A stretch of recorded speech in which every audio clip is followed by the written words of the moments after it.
Chapter 10:17 Caught fish. After receiving her award, Su Shi played the song a second time, but this time the guqin was accompanied by her beautiful voice. People immediately knew the song had accompanying words, so they listened. Visions flashed above the sky as her voice echoed throughout heaven and earth. Just like the guqin piece, the song's words perfectly encapsulated the history and zeitgeist of the myriad emperor world. Once Su Shi finished, she received more merit, but the eye of heavenly Tao was long gone and did not reappear. Western continent. Feng Heng opened his eyes after experiencing the journey that was this song and its vocals. He looked at the central continent, focusing on the academy. A song dedicated to the world? No, it is a song that can perfectly represent its history and people. Donor Su Shi is truly a talented empress, he muttered before a glint flashed in his eyes. Since the world can have its representative song, can it also have a scripture of the same kind? As soon as this idea came to mind, he could not remove it. So, he sent his congratulations to Su Shi before entering a seclusion. He wanted to see if he could write a scripture that could embody the essence of the myriad emperor world. Feng Heng was not the only person with such an idea. After people realized Su Shi's achievement, people immediately thought about imitating or replicating her success. The top Taoist factions had the same idea as Feng Heng, wishing to write a scripture that perfectly represented the world. Some people wished to create a painting or piece of calligraphy with the same effect. Such development was not something only cultivators did, but even mortals participated. Over the years, arts and crafts have entered a golden age, birthing many talented mortals. These talents knew the song's appearance was an opportunity and one they had a chance to partake in. In the northern continent, Ao Shin saw the benefits of that song. He knew it was an excellent method to condense the overall cohesion of humanity and the world. So, he wanted his own demon song for the demon race. Sadly, things like art and craft were not things their kind was particularly skilled at. So he needed some help and time to prepare. After the song, the enlightening temple became even more critical as arts and crafts received another boost in their development. Heavenly Court, Wang Wei calmly watched the change of the world. It should be about time, he muttered. Yes. He used his authority in the dream world to record Su Shi's song before continuing his retreat. 5 years later, he was forcefully awakened as his clone told him there were intruders. What's the situation? 9 intruders, replied the clone. 1 eternal, 2 pseudo-eternal, and 3 first-class and 2 immortal sovereign. Basically, 5 eternal powerhouses. This lineup seemed a bit exaggerated. He expected the leaked news to bring people, but not so many powerhouses. Some people have intervened. Oh. Wait, let me guess, the Commerce Hub. That's right, nodded the clone. They've learned of the Heavenly Court and your curse on the position. They are using these pawns to test you. Wang Wei smiled. After news about the court leaked to the Commerce Hub from the Star Beast world, he expected some of these people to move and has been waiting for them. With these people, I have a justification for directly attacking the Commerce Hub. Although he did not need a reason, it would help in the transition period. After all, he understood that order and credibility are 2 of the most important things for people doing business. What do you want me to do? Seal or immediately kill them? No, fight with them and delay for a while. I want to see how some of these eternal powerhouses will react and whether we can draw more behind-the-scenes individuals. As you wish. After the clone disappeared, someone else appeared next to Wang Wei Wangju. He had to prepare in case someone saw through his clone and attacked his main body. Are you sure my injury did not affect your strength? No, everything was fine. Interesting. He realized the version of the Lord Shadow technique that his ancestor gave him was a high-level source technique after seeing Wang Zhe's situation. He wanted to learn something from it but ended up with nothing. However, he also realized that higher cultivators do have some understanding of existence, even without walking the eternal path. Otherwise, this technique should not have prevented Wang Zhu from being affected whatsoever by his injury. Wang Wei focused on the screen before him, watching everything unfold from a distance. Today was a regular day for the citizens of the Myriad Emperor world, or it should have been. People thought they could continue their usual routine, a sign of the peaceful time they lived in. However, something happened that soon reminded them of the world's cruelty. 9 powerful auras manifested out of nowhere above the sky, and they did not waste time in greetings and immediately attacked the world, most likely trying to deal a devastating attack on the people and the world as a weakening tactic. Panic ensued before a shield blocked all these 9 attacks. Then the sound of people praising and praying to the Heavenly Emperor resonated worldwide. Then out of nowhere the people began to sing the world song harmoniously, forming a weird aura around the myriad Emperor world. The 9 individuals who orchestrated these terrorist attacks began to communicate after their first attack failed. "Did anyone sense the presence of the target?" asked a man in the front who appeared to be the leader. "No, I didn't sense anything." The others agreed, and one person added, "This shield should be the natural defense of the world he left before his injury. So, do we continue the mission?" Everyone looked at the leader, the only true Eternal in the group, and he was not an ordinary one at that. "I still think we are being too careful," commented one of the pseudo-Eternals. "There is no way someone can be so powerful. He believes the curse resulted from some artifact or unknown power that slipped from the upper dimension. You can let pride and arrogance cloud your judgment, but I won't make such a mistake," responded the leader. "The plan will continue as normal. Remember, there is still a high chance that the other eternal powerhouses will intervene to protect their home." "What's with that song they're chanting?" "Don't know, but it's probably a precursor to a source technique." They could see the song was gathering a unique power that resembled the power of heaven and earth but on a much larger scale. "We need to hurry up to prevent more variables." Their conversation was fast and brief, and the leader sent his orders. However, before they could act, a projection of empty, vast space manifested before him. A void battlefield? His face changed because the information he received was wrong. According to the people organizing this attack, the Dao opening sect has been searching for the material to create a void battlefield. However, due to their manipulations, they have not acquired the truly important parts. In other words, they should not have one. The leader wanted to react, but he was forcefully swallowed by the battlefield, where the clone waited for him. After seeing Wang Wei, he remained calm. Many preparations were made for this battlefield, and after countless analyses, it was determined that the first heavenly emperor was baiting people to attack him. They still chose to attack because it was determined he was indeed injured and weakened. As such, the leader expected he might encounter the heavenly emperor, but he was satisfied as long as it was an injured or weakened version. "What an interesting group," commented Wang Wei's clone with some surprise. "A very powerful anti-divination artifact even blessed you." He knew the Commerce Hub had a deep foundation but did not expect such a level. The artifact almost worked on the clone's limited powers. However, after a brief analysis, it's understandable why the hub would have such an artifact. They hold records of exchanges with thousands of worlds. Such information is extremely valuable in the right hand, so they need a way to protect their information from leaking into the hands of diviners. "So, you're the first heavenly emperor," said the leader. "You can call me the Fist Saint Emperor." "First heavenly emperor? Is this what the endless void refers to me as?" I must admit I like the title, but you guys could be a little more creative. I suggest, Superior Heavenly Emperor, or Supreme Heavenly Emperor." "It seems your reputation precedes you," commented the Fist Saint Emperor. "Reputation? Now, I'm interested in how the rest of the world sees me." "Carefree, easygoing, unparalleled talent and wisdom, and more importantly, a grand arrogance hidden under a facade of a smile." "Interesting," uttered Wang Wei. "You guys should have overturned everything I did during Gu Xian's trial to get this conclusion. What I did to the Spirit Genesis sect should also have leaked." "Yes, so you're very famous in certain circles." "Is that so? Although I tell myself I don't like fame or fortune, I also know deep down this was a lie. So, I'm happy people know me," said Wang Wei with a smile. But soon, it faded. He was changing his face as easily as switching one mask for another. "Enough with the chit-chat," he said with a somber voice. "You little rats have dispersed my peace and I do not appreciate that. So, don't take offense to what is about to happen. If you find any errors, ads pop up, ads redirect, broken links, non-standard content, etc., please let us know reports so we can fix it as soon as possible." Chapter 10:18 Mistake. Wang Wei sat on his throne in the court with a screen before him.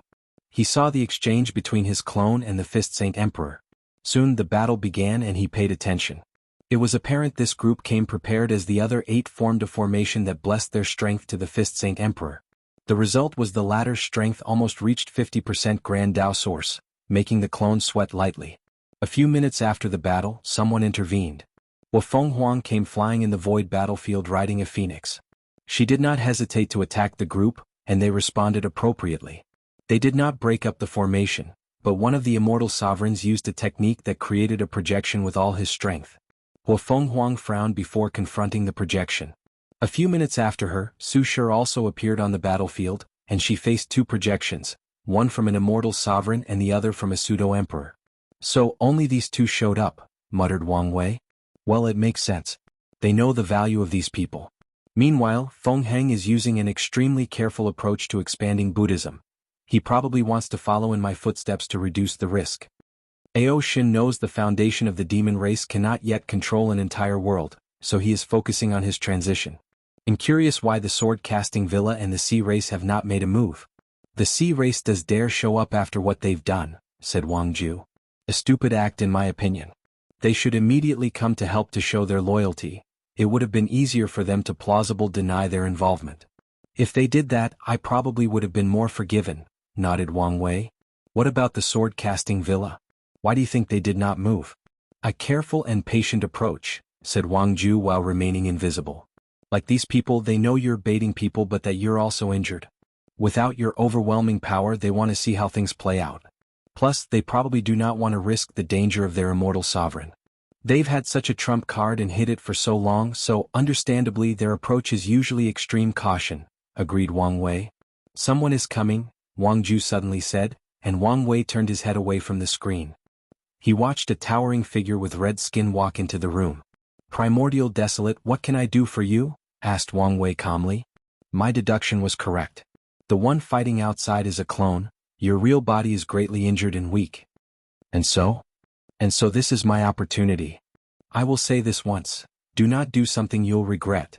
My mission was about to finish but you paused it. I can't accept that, replied Primordial Desolate. Plus, as long as you exist in this world, there will be no place for the innate demon gods to prosper in the world. Prosper? Do you think this is ancient time? Asked Wang Wei, not hiding his sneer. Your race can return to this world because we, the human race, allowed it. If you can stay in your lane, then you can exist. If not, you will suffer the same fate as your ancestor. Stay in our lane? We were the master of this world, yelled the primordial god. Keyword were. You cannot possibly understand how we felt, groaned Primordial Desolate. As creatures born from heaven and earth, we consider heavenly Tao as our mother. Yet, she cast us away, rejected our existence, and chose humans as the protagonists of the world. Can you fathom such a betrayal? How painful and sad it was. So, we cannot and will not live peacefully with humans. Wang Wei briefly paused. Your words made me realize my mistake. I thought the new generation of innate demon gods needed someone like you for guidance, but that's wrong. They don't need ideas from a bygone, or they need a fresh start, one with the weight of history or the mistakes of their ancestors. Primordial Desolate's eyes turned red. It would be very easy to influence the new era of innate lifeforms without knowledge from their ancestors. And even if they read the world's history, it will not be the same as experiencing through him or their bloodline. You've proven that I made the right decision today, roared Primordial Desolate before rushing forward. However, he did not move a few meters before countless shadows and tentacles rose from the ground, capturing and sealing him into a black, spherical jewel the size of an eyeball. Wang Wei looked at Wang Ju, who was holding the seal, and shook his head. Even if Wang Ju was not here, the court was his domain. It was not an easy thing to kill him in this place with all the formations. What do you want to do with him? She asked. You're in charge of searching his soul. His knowledge about ancient times should be valuable. After that, sends his body to Elder Dan to make pills. He should make my body refining make great progress. As you wish. Wang Wei nodded before focusing on the battle. So, no one else has taken the bait? I sense some prying eyes, but it appears that no one will intervene. That's a shame. Immediately after finishing these words, the battle changed. Su Shi began to sing and her aura drastically increased. Then, with one swift motion, she destroyed both the projections fighting her before rushing to one of the pseudo-eternals in the formation. She sealed him before leaving the battlefield. Huafeng Huang was shocked but acted swiftly. She took the opportunity, given that the array was in disarray, to deal with her projections and capture the second pseudo-eternal and leave. The clone shook his head before stopping the unwanted prying eyes. Finally, he used all his power to deal with the group. A few minutes later, he returned to the court with several sealed individuals. Muttered Wang Wei as he held the seals. Where is the Fist Saint Emperor? He dissipated as I sealed him. Apparently, he was careful and used a well-created clone with all his powers. Interesting. Did you get which heavenward world he originated from? Of course. Good. I look forward to fighting him again personally. The Fist Saint Emperor reminded him of one of his favorite characters from his favorite anime, an old man with the moniker of Iron Fist. Wangju, the next step is all you. Send Fate Shadow Guards to these people's world. Set up base, gather information and remove obstacles. When we begin to expand to the endless void, their worlds will be perfect for the first trials. The expansion was very important to it, and one of its main components, the Enlightening Temple, had already been established. After expanding throughout this heavenworld community, his mother should gather enough merit to prove the Tao. However, the lower dimension has 3,799 world communities remaining, and the merit for creating the temple in these places will all belong to Wang Wei. However, 99% of worlds do not like when foreigners intrude or have any form of influence on their plane. So Wang Wei is expecting resistance. He is not prepared to use a pure militaristic approach to spread the Enlightening Temple, so he will use a more business model of sharing profit. He will use the worlds of these attackers as a template to show others the benefit of allowing him to spread the temple. He's willing to share some benefits with the people who choose to accept a more peaceful cooperation. Of course, he's also prepared to wage interplanar war if necessary. I will get to it immediately. Wang Ju immediately disappeared into the shadow. It was like she was never here in the first place. What happened here? Asked the clone, who sensed something. I was just correcting a little mistake I made, he replied indifferently. Don't worry about it. Let's begin with the cleanup. All right. The clone disappeared, and soon afterward the world trembled slightly, focusing primarily on the sea. The people who knew or guessed what was happening secretly sighed. Not even 10 minutes passed before things returned to normal. Wang Wei looked at the two people before him. His eyes were cold as he sat on the throne. How many chances did I give you? Most would say I was too lenient. Your Majesty dash, you don't have to say any nonsense. None of you will walk out of this room. I'm granting you this audience to see if you can convince me to spare your respective race. Your Majesty. Wang Wei heard them talk, but it was all noise to him.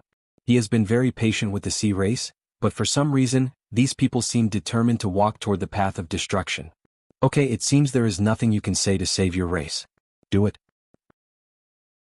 If you find any errors, ads pop up, ads redirect, broken links, non-standard content, etc., please let us know reports so we can fix it as soon as possible. Chapter 1019 Message. The clone waved his hand to manifest a cauldron composed of flame that swallowed these two immortal sovereigns. He was not burning or torturing them. Instead, he used the good fortune flame to refine them into resources. He purified their soul and immortal qi into its purest form, thus leaving enough pure energy for the Tao opening sect to cultivate one immortal sovereign. Two white and blue orbs floated in the cauldron a few minutes later. The white orb contained pure soul energy, and the second orb contained pure immortal qi. Still not completely finished, commented the clone. The second can finish the rest. Remind them to leave this thing as a foundation instead of using it. It was unwise for the Tao opening sect to have another eternal powerhouse in the current situation, so these two things will be left for an emergency. The clone waved his hand and the orbs disappeared. Then he asked, "What are you going to do?" "I meant what I said," replied Wang Wei. "What? Are you feeling empathy?" The reason he teased the clone was that the latter was slightly different from him personality-wise. He had to do so to prevent his injury, which was the result of damage to his existence, affecting the clone. "I just want to ensure we use them in the best way possible." Wang Wei did not immediately explain and looked in the distance. "The people of the world considered me a sage because of how I deal with things. I flaunt my power but do not use it unless necessary. However, I need to show them I can be a tyrant, that I can be cruel. So, the sea is a message, a warning." "All right." The clone snapped his finger and the entire world changed. All the members of the Panlong and Sea Lion race disappeared one by one, sending a chill shiver down the members of the sea race who watched the event. The immortals and insurgents of those two races were the last to disappear, so they tried to prevent their fate. They activated their race's formations and artifacts, but it was useless. Their fate was annihilated by a higher power, which rendered their attempt absolutely futile. As such, the two most powerful races from the sea disappeared from the world, becoming history. The worst part is the foundation/resources of these two emperor lineages also disappeared with them, and people could guess where they went. The sea race was not the only group of people affected by that snap. All the devil cultivators who were used as pawns to spread the news also disappeared. However, Wang Wei did not annihilate any factions.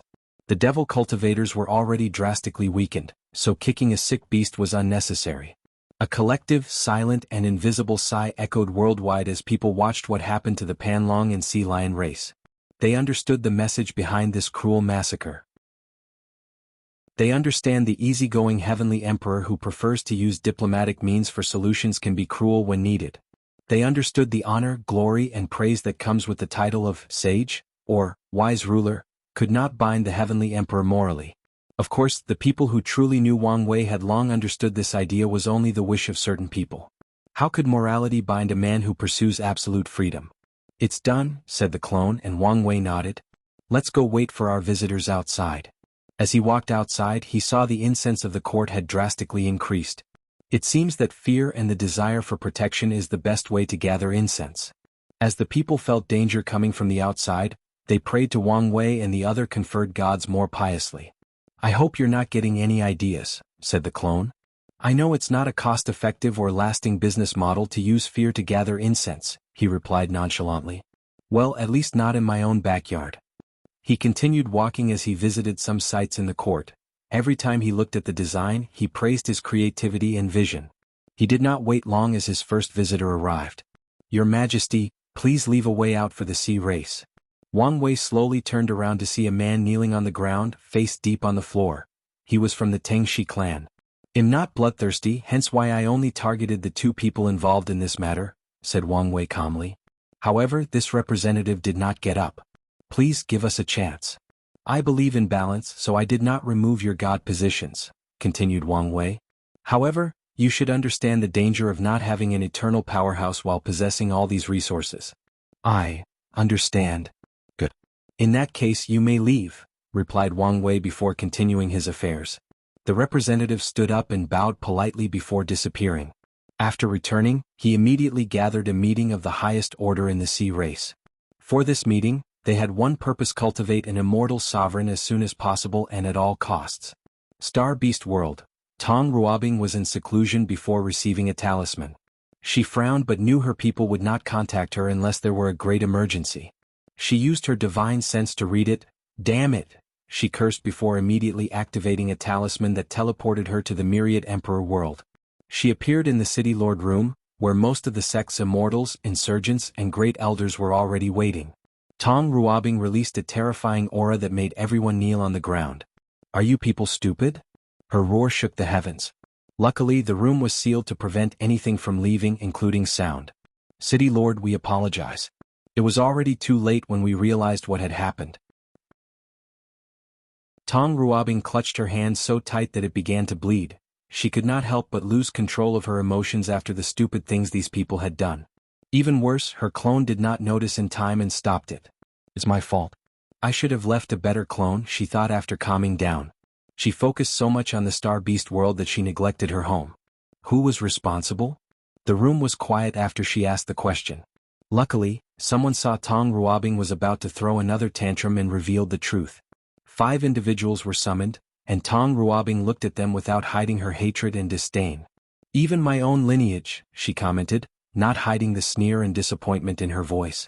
The talisman ancestor did not like clans, so he discouraged future emperors from leaving their families. Instead, the city was composed of lineages, unique schools of thought or talisman-making methods. Of the 5 culprits, the weakest was an immortal sovereign, and the most powerful one was a first-class insurgent. Albeit not the top of first class but first class nonetheless. Tong Ruobing looked at these people before waving her hand. A white light flashed and these 5 people's souls and bodies dissipated, leaving only 5 heads suspended in the air. I will clean up this mess, she said coldly before disappearing. Heavenly Court. Wang Wei was fishing. The small fishing pond near the garden has become his favorite spot. I've been expecting you, he said without stopping his action. I apologize for what happened. I did not know, said Tong Ruobing as she bowed 90 degrees, showing her sincerity. I'm aware, hence why I left you to deal with it. This is my explanation. Wang Wei still did not move and used his divine sense to see behind him. Tong Ruobing presented him with 5 heads and a small amount of golden merit. Decisive as always. However, this is not enough. Tong Ruobing gritted her teeth. She was poor and could only use such a thing as a gift because she had recreated the talisman weapon in the Star Beast world. However, she had already absorbed the majority for her retreat, so she did not have much left. Additionally, she had already loaned the city's greatest treasure to Wang Wei. As for other resources she could use, they were not nearly as valuable.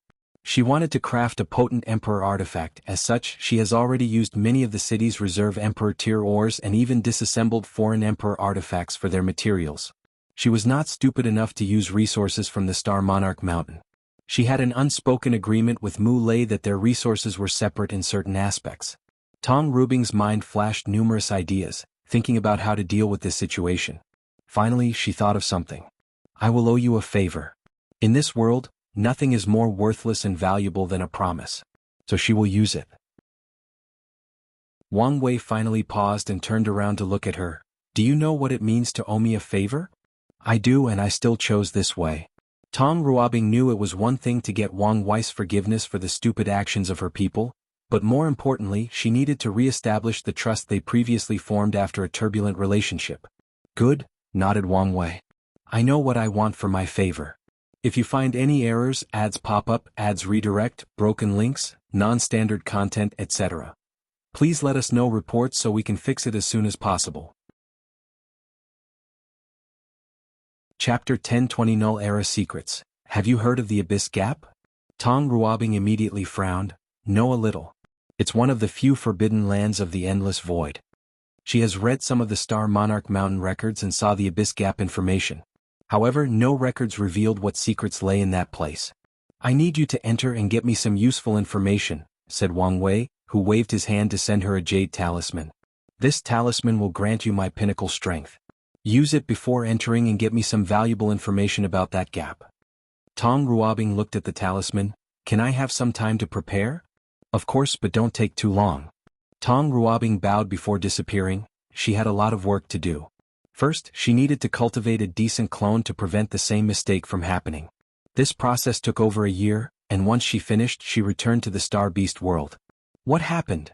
Asked Mu Lei, who sensed her early departure and sent a projection to check on her. Tong Ruobing sighed before telling him everything. Why are you being so stupid now of all time? Grunted Mu Lei. Offer him high-level positions in our court. Why take such risk? No, I absolutely will now allow his tentacles to spread to this world, rebuked Tong Ruobing, making Mu Lei sigh. My retreat is almost over. Wait for me and I'll replace you. No need. Since this is my mess, I'll clean it up. Tong Ruobing refused without hesitation. She did not want to put him in this kind of danger. Plus, things are not so bad. Not so bad? Do you know how dangerous the Abyss Gap is? Thousands of emperors from all classes have sealed this thing, but the aura released from it has always managed to corrode the seal. Heaven knows what horror would exit that thing if not resealing it every generation. Tong Ruobing was silent as she looked at the talisman in her hand. This is indeed a catastrophe, but it's also an opportunity. Anything related to Wang Wei is both danger and an opportunity. She has long known this, hence why she never kept her distance away from him, knowing how scary he was. With this talisman and some preparation, the worst thing that can happen is entering limbo. Mu Lei's projection looked her in the eyes, and knew he could not change her decision. Those eyes were when she would be stubborn. So, he sighed deeply before saying, I will prepare for your possible revival. Tong Ruobing did not immediately enter the Abyss Gap but searched for as much information as possible regarding it from the Commerce Hub. Finally, she activated the talisman and entered. Myriad Emperor World, Heavenly Court. Wang Wei opened his eyes as he felt the talisman's disappearance. His eyes twinkled as he waited with anticipation. When he was about to return to his retreat, he received news from Wang Ju. A moment later, she appeared in the room. Finished? Yes, she replied before handing Primordial Desolate's memories, and Wang Wei viewed them. Primordial Desolate was a talented and unique primordial god for a few reasons. During the war, the innate demon gods realized they needed to change, adapt, and evolve to have an ounce of chance to win or survive this war. They knew their old and consecutive ways were not enough. This idea resulted in the project to create the demon race, a subservient acquired race that could acquire the heaven will in worlds that abandoned their kind. Another creation of that mindset was Project Evolution. The innate demon gods knew their strict hierarchical society and civilization were burdens in this war, especially when compared to humans' large population and ability for unlimited growth. So, they researched ways to purify and evolve their bloodline. The success of that project allowed an innate demon god born with the potential of a one-star pre-march to break that limitation on their bloodline and ascend to higher levels of power. Primordial Desolate was born with only 2-star potential but broke his limits and achieved 6-star. However, this was not what made him special or unique. It's because he was the first limit-breaking creature that rose through the rank and acquired the name, title, or position of Primordial. According to the Primordial God Society, only their ancestors, the first gods born in the world, could use the word primordial in their name. Later, the laws changed to include anyone with 6-star power, which was also a privilege to a few individuals born early in the primordial era.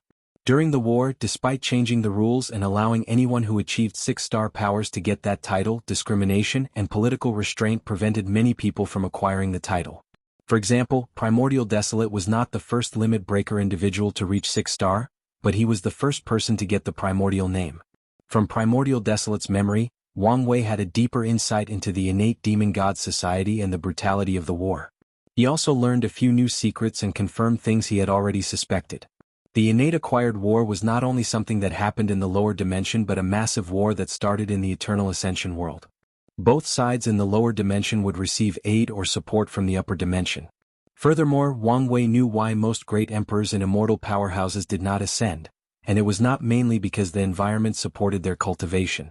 The main reason was the war was even harsher in the upper dimension, and no one wanted to ascend and become cannon fodder. They knew in such a massive war, they would be nothing but slightly larger cannon fodder. Luckily for them, the war in the lower dimension was vital to the one upward.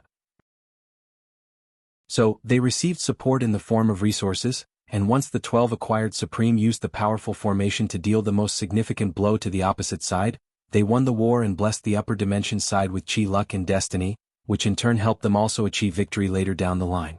Of course, the upper dimension innate lives would not easily accept such a defeat.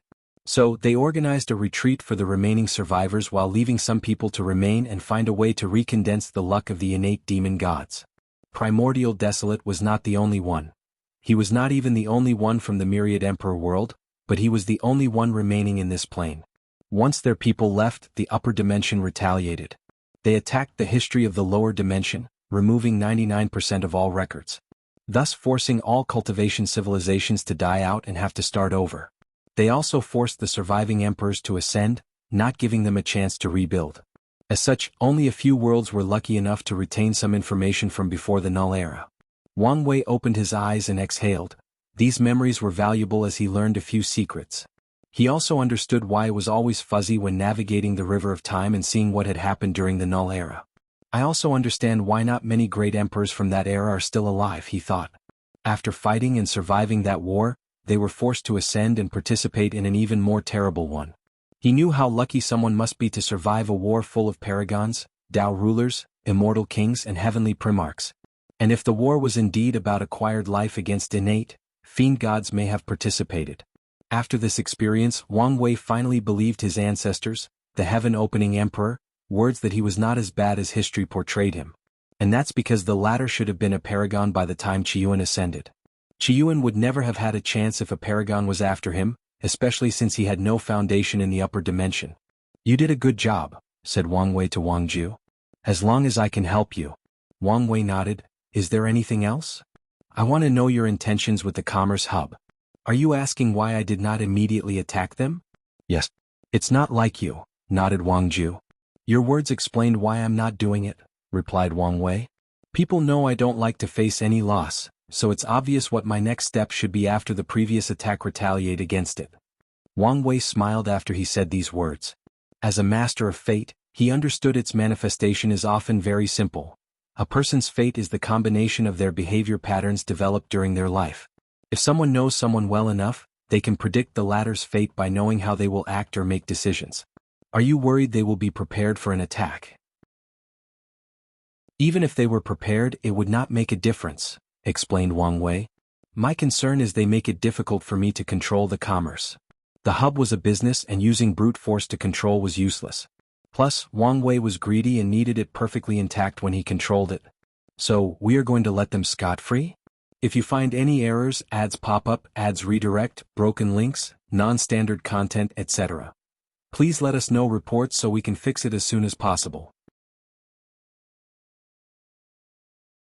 Chapter 1021 Demon Catastrophe. Of course not, replied Wang Wei. I plan to cook them slowly. First, Sword One will use this event to accuse these people of interfering in other world affairs. They have, of course, refuted that claim.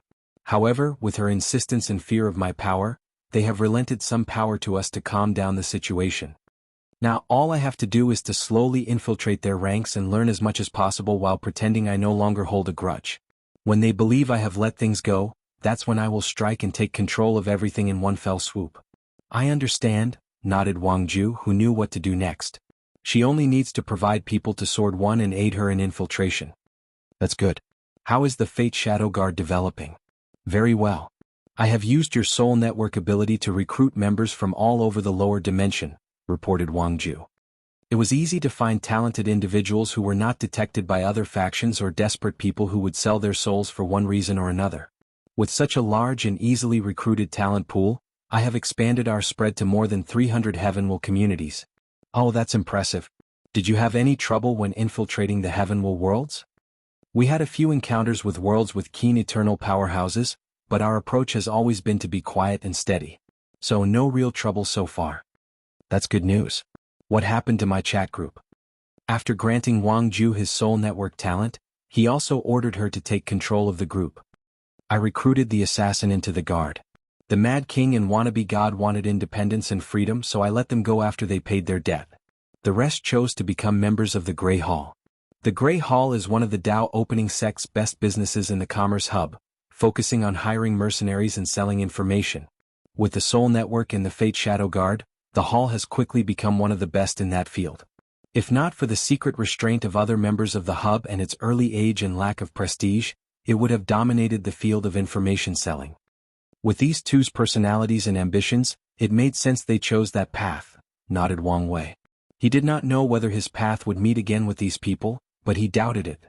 However, with the scripture he created for them, they might be very successful in cultivating if they play their cards correctly. One of them might even prove the Dao.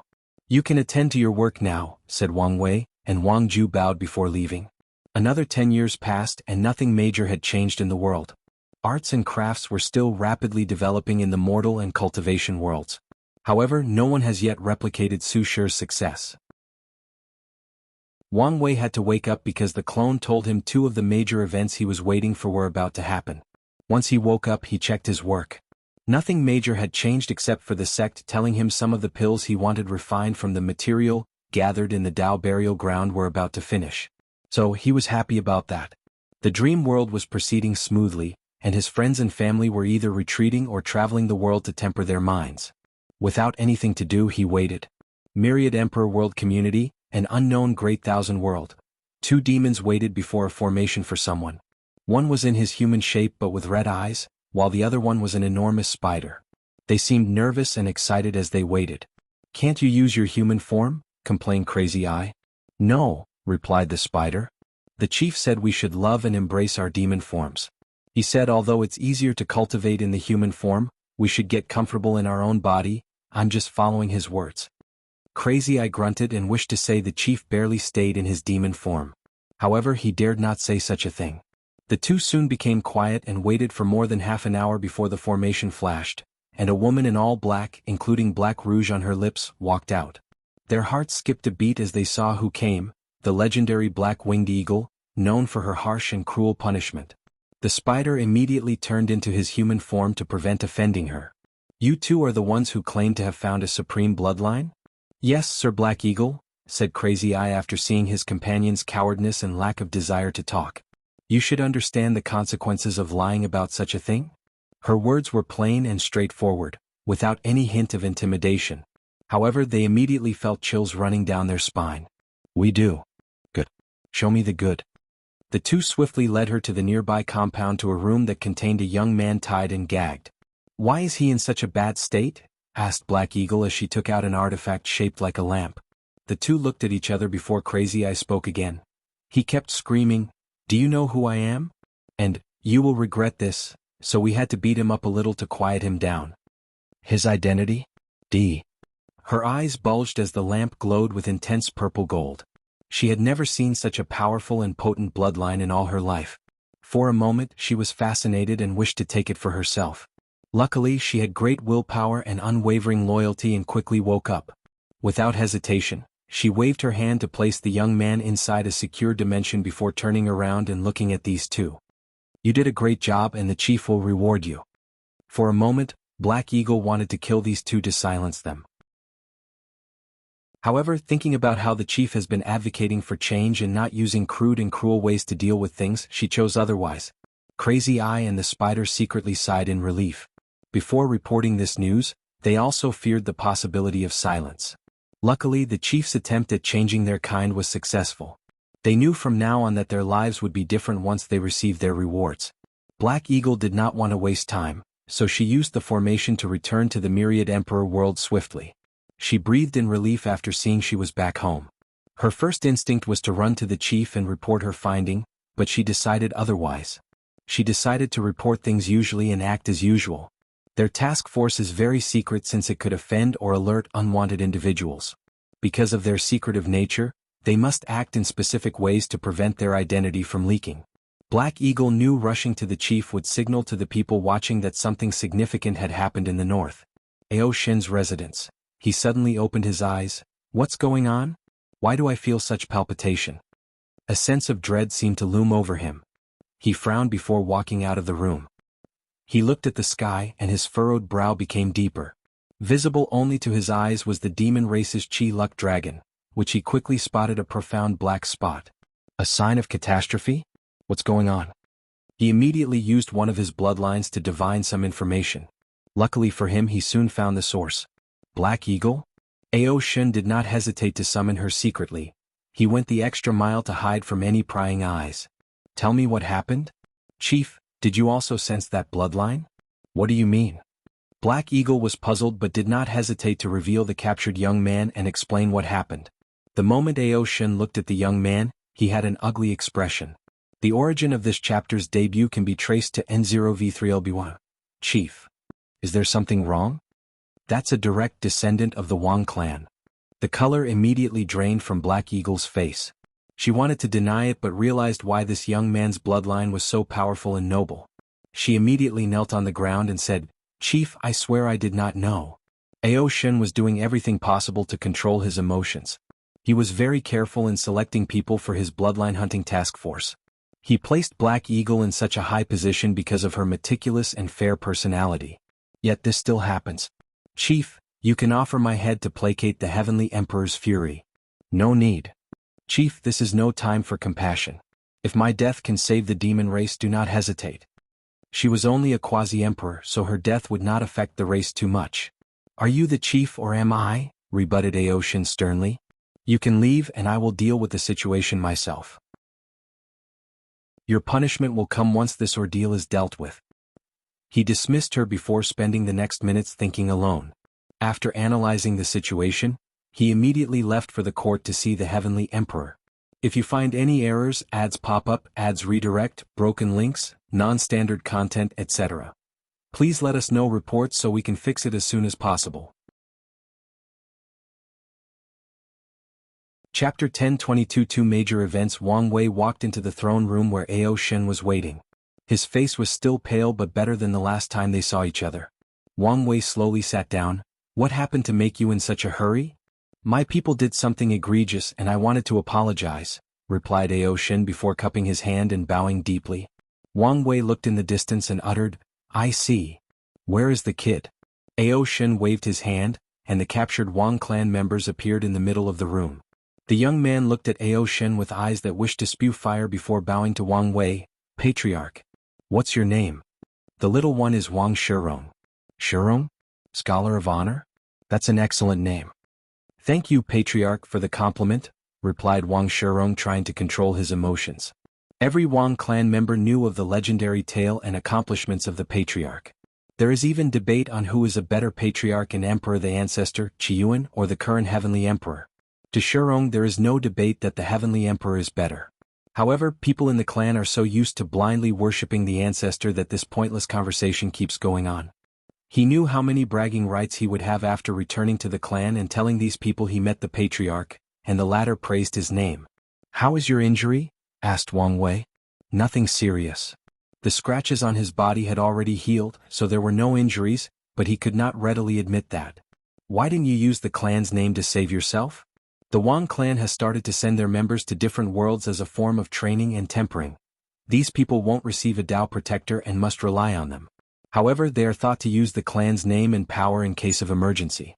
The only negative effect of doing so is receiving a lower evaluation unless the situation is truly unavoidable.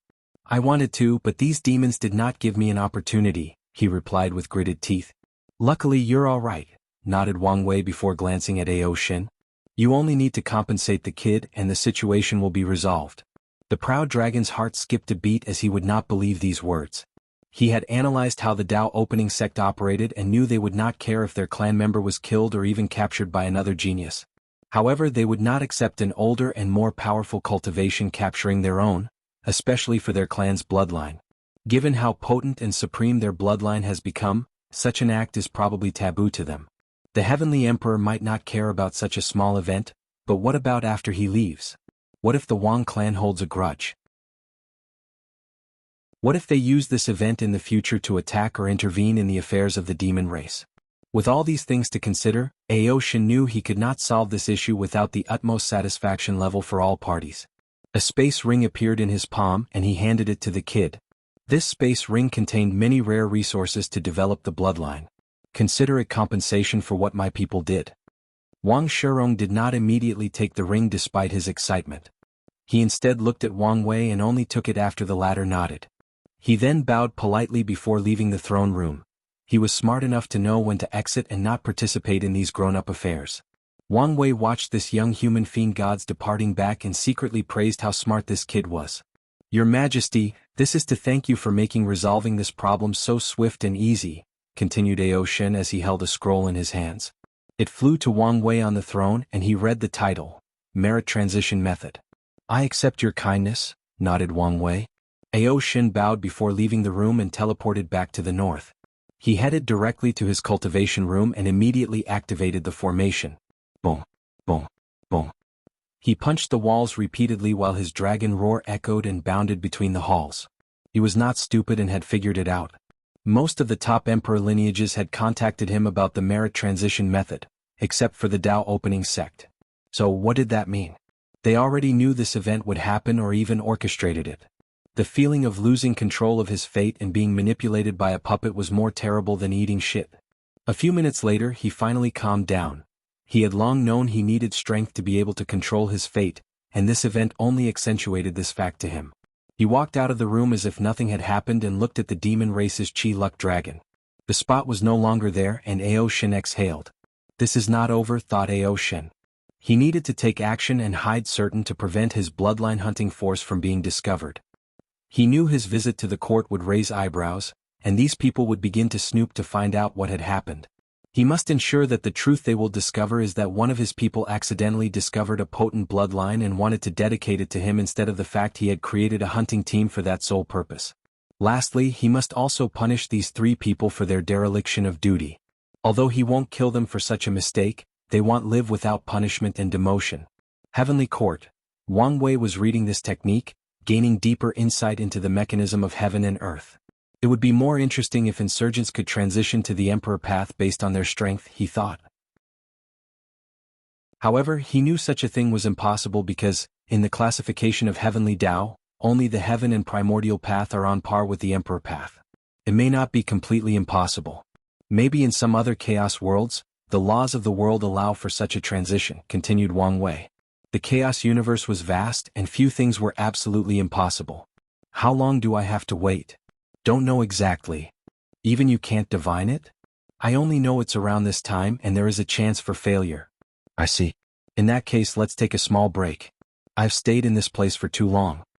He changed his appearance before going on a small food tour around the world while taking in the changes in the world. This lasted for a month, and 3 days after he returned to the court, while he was sculpting Wu Hong's beautiful face with clay, the space in the distance twisted and someone fell out. He instinctively appeared and caught the body. Tong Ruobing? She had passed out, her body full of injuries, and a weird black aura was intertwined with her. Be careful. That aura is very corruptive, warned the clone as he appeared. With a wave of his hand, He encased the body in a white protective shield that resembled a bubble. Her existence has been injured just like me, commented Wang Wei as he noticed the difference. Indeed, nodded the clone as he proceeded to heal her. He first sealed the dark aura before removing it.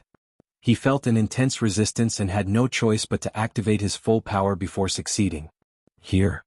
He handed the sealed aura to the main body before healing her. A few minutes later, Tong Rubing's pale face opened her eyes.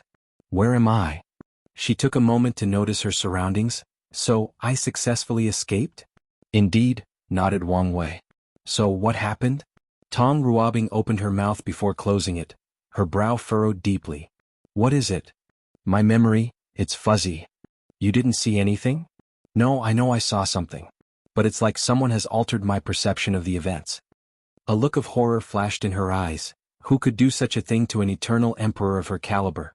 Wang Wei was deep in thought. Such information was actually useful. What exactly do you remember? Don't leave anything behind. Tong Rubing's mind was still fuzzy, so she took a moment to organize her thoughts. I first gathered information about the Abyss Gap from the Commerce Hub. Most of the information was basically useless, focusing on the great emperors who died trying to explore it. One piece was useful, though. A few individuals corroded by the same aura from the gap have been found in a few Heavenwell worlds. Wang Wei squinted his eyes because he had a similar encounter with a small sect on the eastern continent. After that, continued Tong Ruobing, I headed to my destination and immediately used your talisman. She paused before giving him a look. Had she not experienced the dream world and his true power, she would have been enamored with that talisman. Don't look at me like that. I could not give you the power I had in the dream world because it was temporary, not my own, admitted Wang Wei frankly. I understand, said Tong Ruobing softly before continuing. It took me a while to bypass the seals without affecting them. But immediately afterward If you find any errors, ads pop up, ads redirect, broken links, non-standard content, etc. Please let us know reports so we can fix it as soon as possible. Chapter 1023 Trophy. I heard the sound of chanting. No, maybe it was praying, continued Tong Ruobing, her brows still furrowed. I fought with someone or a group of people. They were powerful but still not a match for me. She paused as she tried to scan her fuzzy memory, relying more on her feelings and intuition to piece together what had happened. After defeating them, I believed I tried to capture them but didn't know whether I succeeded. Afterward, I think I saw a formation, a very powerful one. When I was trying to investigate, I met someone or something. The sensation of meeting was unpleasant. I don't know how to describe it. Like you were losing your mind, even going insane? Exactly, nodded Tong Ruobing. It was like I was staring at something I should not have, like I was staring at a taboo. She looked him directly in the eyes. Do you know what's going on? Some inkling, nodded Wang Wei but did not say any more. What else? That thing attacked me, continued Tong Ruobing after realizing she would not get any more information. I was powerless to resist and had to run away. But despite my best effort, I ended up in this shape. Tong Ruobing sighed. Her existence was injured, and her situation was even worse than Wang Wei as her powers had fallen below the Emperor realm. Her current strength was barely enough to fight a Dao ancestor.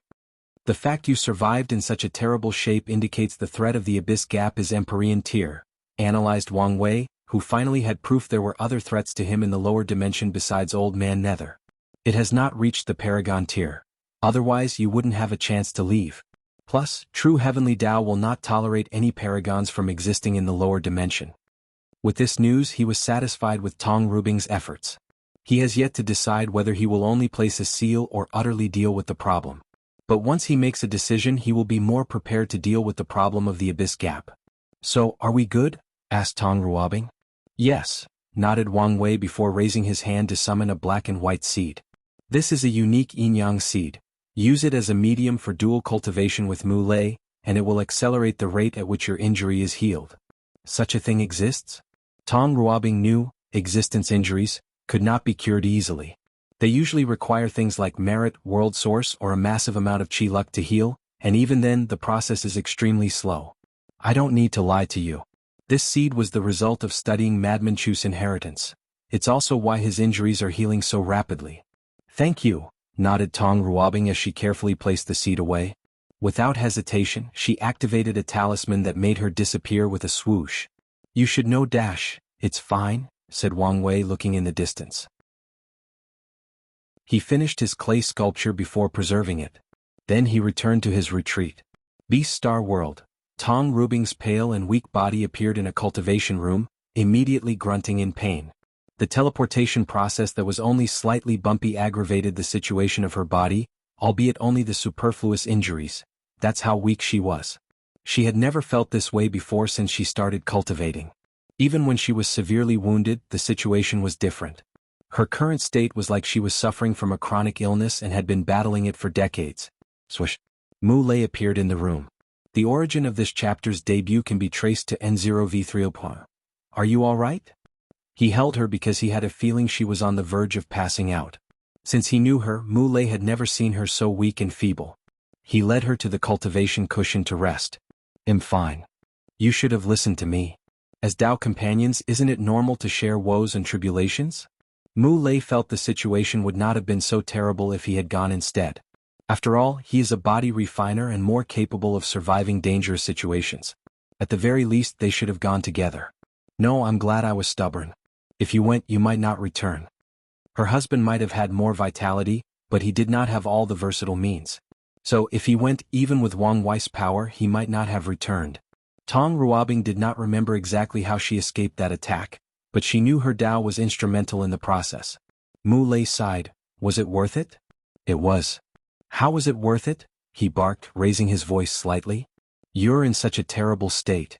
He knew even if she killed herself and revived, which is sometimes a better choice, it would not help the state of her injuries. "It was for many reasons," explained Tong Ruobing. "Firstly, I was able to experience a higher level of my Dao. The talisman did just give her all of Wang Wei's ability in Dao. Instead, it boosted her Dao in other aspects to reach the strength of 99% Grand Dao Source. Honestly, Tong Ruobing felt it was a waste she did not have much time with the talisman so she could study it. Although she had already recorded its data, she felt it was insufficient.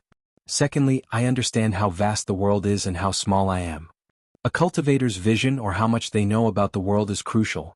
It can help them plan their future, keep an open mind, and prevent them from being too arrogant, which is something that Tong Ruobing felt she needed. And it was not just her. All cultivators will develop some level of arrogance after proving the Dao. After all, their strength symbolizes they are the best of an entire generation. And in her case, it symbolizes her talent. I knew the realm of the Great Emperor was only the beginning, but it was after experiencing a higher level of power that I understood how weak I was. Tong Ruobing could not help but sigh. Finally, this is the real benefit I receive. She showed him two things, a mass of an eerie aura and a vial of dark blood. "What are those?" asked Mu Lei as he felt an instinctive disgust from the depths of his soul as he looked at these two things. "My trophies." "Wang Wei let you keep these things?" "I didn't tell him." "Why do you insist on playing with fire?" Mu Lei could not help but roll his eyes. "Do you think he doesn't know?" Since he didn't mention it, then he agreed they were my trophy. Plus, that's not the only thing I didn't mention to him. "What else is there?" "I think I'm the one who erased my memories," explained Tong Ruobing. "At least, a part of it was my doing." "Why?" "There is something in there I knew I should not, dare not remember." Mu Lei shook his head as he sighed. The cultivation world is truly like climbing an endless mountain. When we were mortals, we wanted to prove the Tao, and after climbing that peak and enjoying the power and glory that comes with it, we discovered even taller peaks. Yes, and the worst part is we know other people have climbed those peaks and cannot use the excuse that it's impossible, agreed Tong Ruobing. "So, what are you going to do with these things?" "I plan to turn the aura into a trump card. With its ability to corrupt the mind, it can be a great weapon if used correctly," explained Tong Ruobing. "As for the blood? I don't know. My first instinct is to study and understand it, but my intuition tells me I'm dealing with something beyond my level." "I'm glad you're not letting the benefits cloud your judgment." Tong Ruobing ignored him, focusing on the blood. "It would be great if I could fuse the blood with my Proving Tao artifact and grant it the power of corruption. However, that's too dangerous. A Proving Tao artifact has too much connection to its owner, so Tong Ruobing was not stupid enough to place such a dangerous item close to hers. "You can do some experiments," suggested Mu Lei. "See how some life forms react to being contaminated. That's one of my plans." Tong Ruobing has even already been thinking about how she could dilate this blood. She put the blood and aura away in a secure location in her space ring, a place composed of trillions of sealing talismans. Then she summoned the black and white seed. What's this? Wang Wei's gift to help me heal. What can this do? Accelerate the healing process to my existence. Really? How do we use it? Tong Ruobing smiled at him. Let's just say you'll have a happy life for a long while. It took Mu Lei a moment to realize what she meant, then a big grin appeared on his handsome face. I guess I should thank Wang Wei instead of holding a grudge. If you find any errors, ads pop up, ads redirect, broken links, non-standard content, etc. Please let us know reports so we can fix it as soon as possible. Chapter 1024 Checking in 1,000 winters and summers flashed by, and the myriad emperor world entered a rapid but quiet development period. Meanwhile, Wang Wei finally opened his eyes from his cultivation room. He exhaled before clenching his hands, feeling the power coursing through his veins. Your injuries are almost healed, commented the clone. You probably don't need me anymore. Not necessarily, replied Wang Wei as he had almost returned to his peak. His current strength was the same as the clone. Normally he could display 50% Grand Dao Source and in an emergency he could use his full power. Wang Wei tried one last time to activate all his stacked boosts. However, like before, he felt his body crumbling once his power exceeded 50%. This last bit of injury is like a bone stuck in my throat, refusing to budge, he groaned. In the past 1,000 years, which was astronomically longer for him due to time formation, he did not only focus on healing. He learned more about Madman Chu's inheritance, increased his profession Daos, and raised his body refining realm to 90 infant fiend god's realm. His body was currently even more resistant to all kinds of attacks, including conceptual ones, and he could fight an emperor with 30% Grand Dao Source relying solely on his body. Wang Wei was very happy with his progress despite using all the great emperors with body refining cultivation from the Dao burial ground. Primordial Desolate was still not refined, meaning he still had room to improve after using the latter and might even enter the next stage of the true power Dao realm Dragon Phoenix realm. Existence injuries are like incurable and chronic illnesses for immortal cultivators. So, it's understandable you couldn't heal so quickly, stated the clone, and Wang Wei agreed with this comparison despite being a simple way to explain a complex situation. We have work to do, so let's get started, he stated before waving his hand to place the clone away. It was still useful and would not be terminated. For example, the latter could be sacrificed in a dangerous situation to boost his strength. If that is never required, Wang Wei will use him as a basis to create a clone for the sect. Something tells him it won't be easy to leave a clone for the sect since no other Eternals have done it, but he will try. He took a moment to scan the world and register the changes. One minor and one major event that needed his attention occurred in this short period. The minor event is that mortals have developed the concept of arts and crafts families. For example, there is the Fu clan, known for cultivating powerful scholars in the last 1,000 years. There is the O clan, known for its blacksmith and spiritual runes. These mortals banded together to create powerful families that could access the enlightening temple, thus ensuring their power and rights. As a result, they are very selective in who they marry. Additionally, Wang Wei noticed they had developed the trend of not caring about cultivation. If someone in their family is born with a leakless body, they will nurture this person, but he will not become the central focus of the clan. They view such an individual as more of a guardian for their family, using their long lifespan to the benefit of the clan. Wang Wei calmly observed this change but did not comment or intervene. Like all things, there are both positives and negatives to this change. So far, mainly the positive has appeared, so he will let it develop. As for the major event, the Sea race has cultivated an immortal sovereign. This event was shocking because the world finally saw the potential and threat of the Sea race. Once they banded together and used all the resources of their race, it was very easy for them to train an immortal sovereign and with such speed. They finally understood why the Heavenly Emperor was adamant about keeping a watch on the Sea race and the unimaginable resources that the ocean contained. So, these people rushed to the sea with greater fervor. Although the surface world was also booming with resources after the environmental changes, no one would say no to more. Wang Wei watched all of this with calm eyes. He knew more than these people, like the Sea race, could have cultivated a second immortal sovereign, which was their original intention. However, after seeing the world's reaction to the first, they stopped this idea and hid their presence like always. Wang Wei then checked on Wu Ming.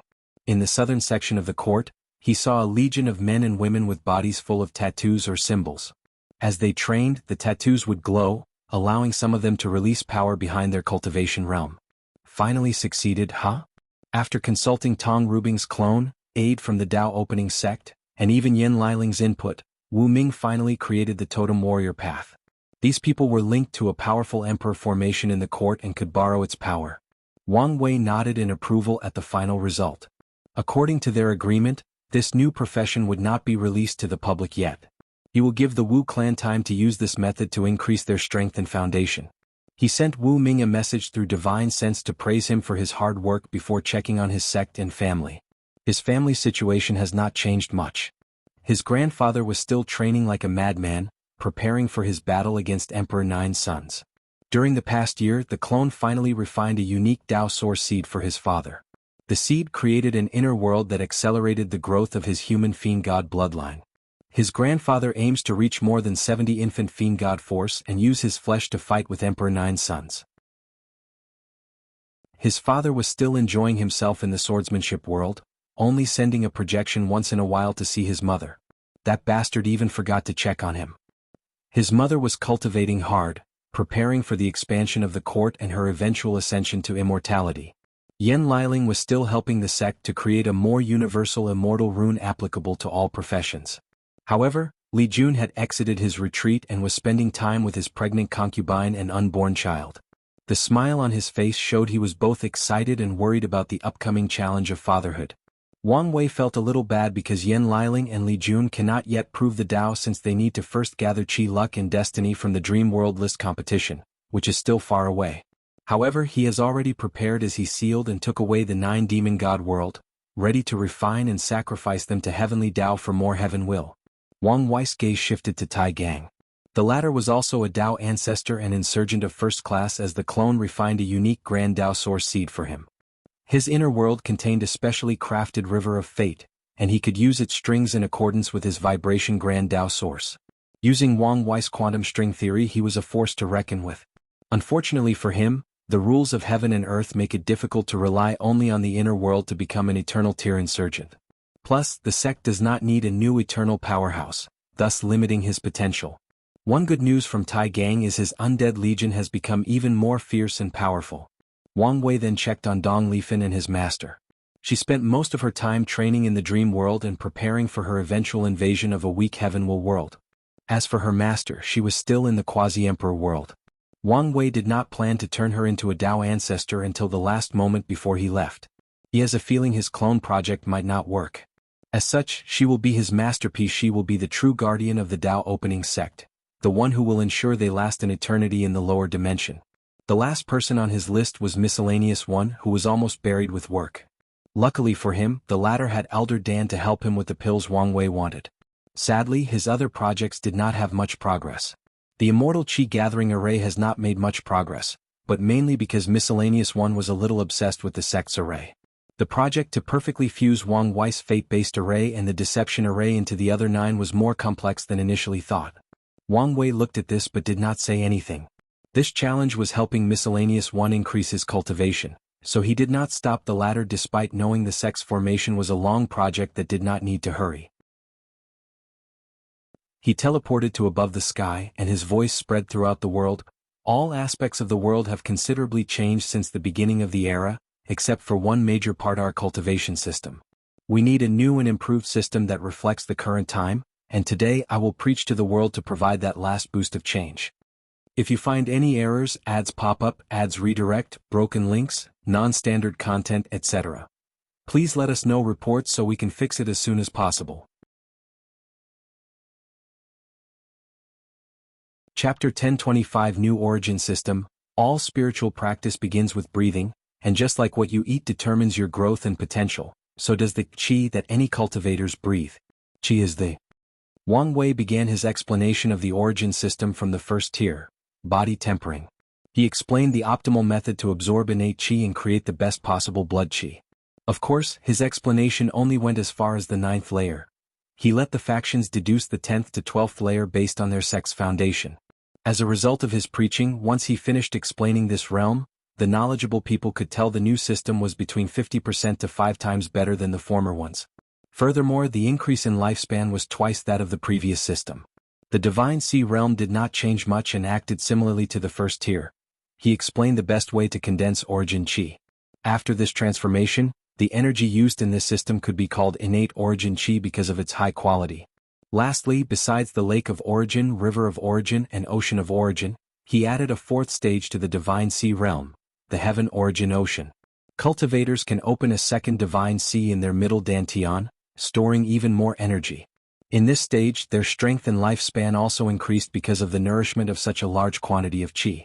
In the Divine Altar realm, innate origin Qi from the lower dantian will be condensed into solid form as an altar.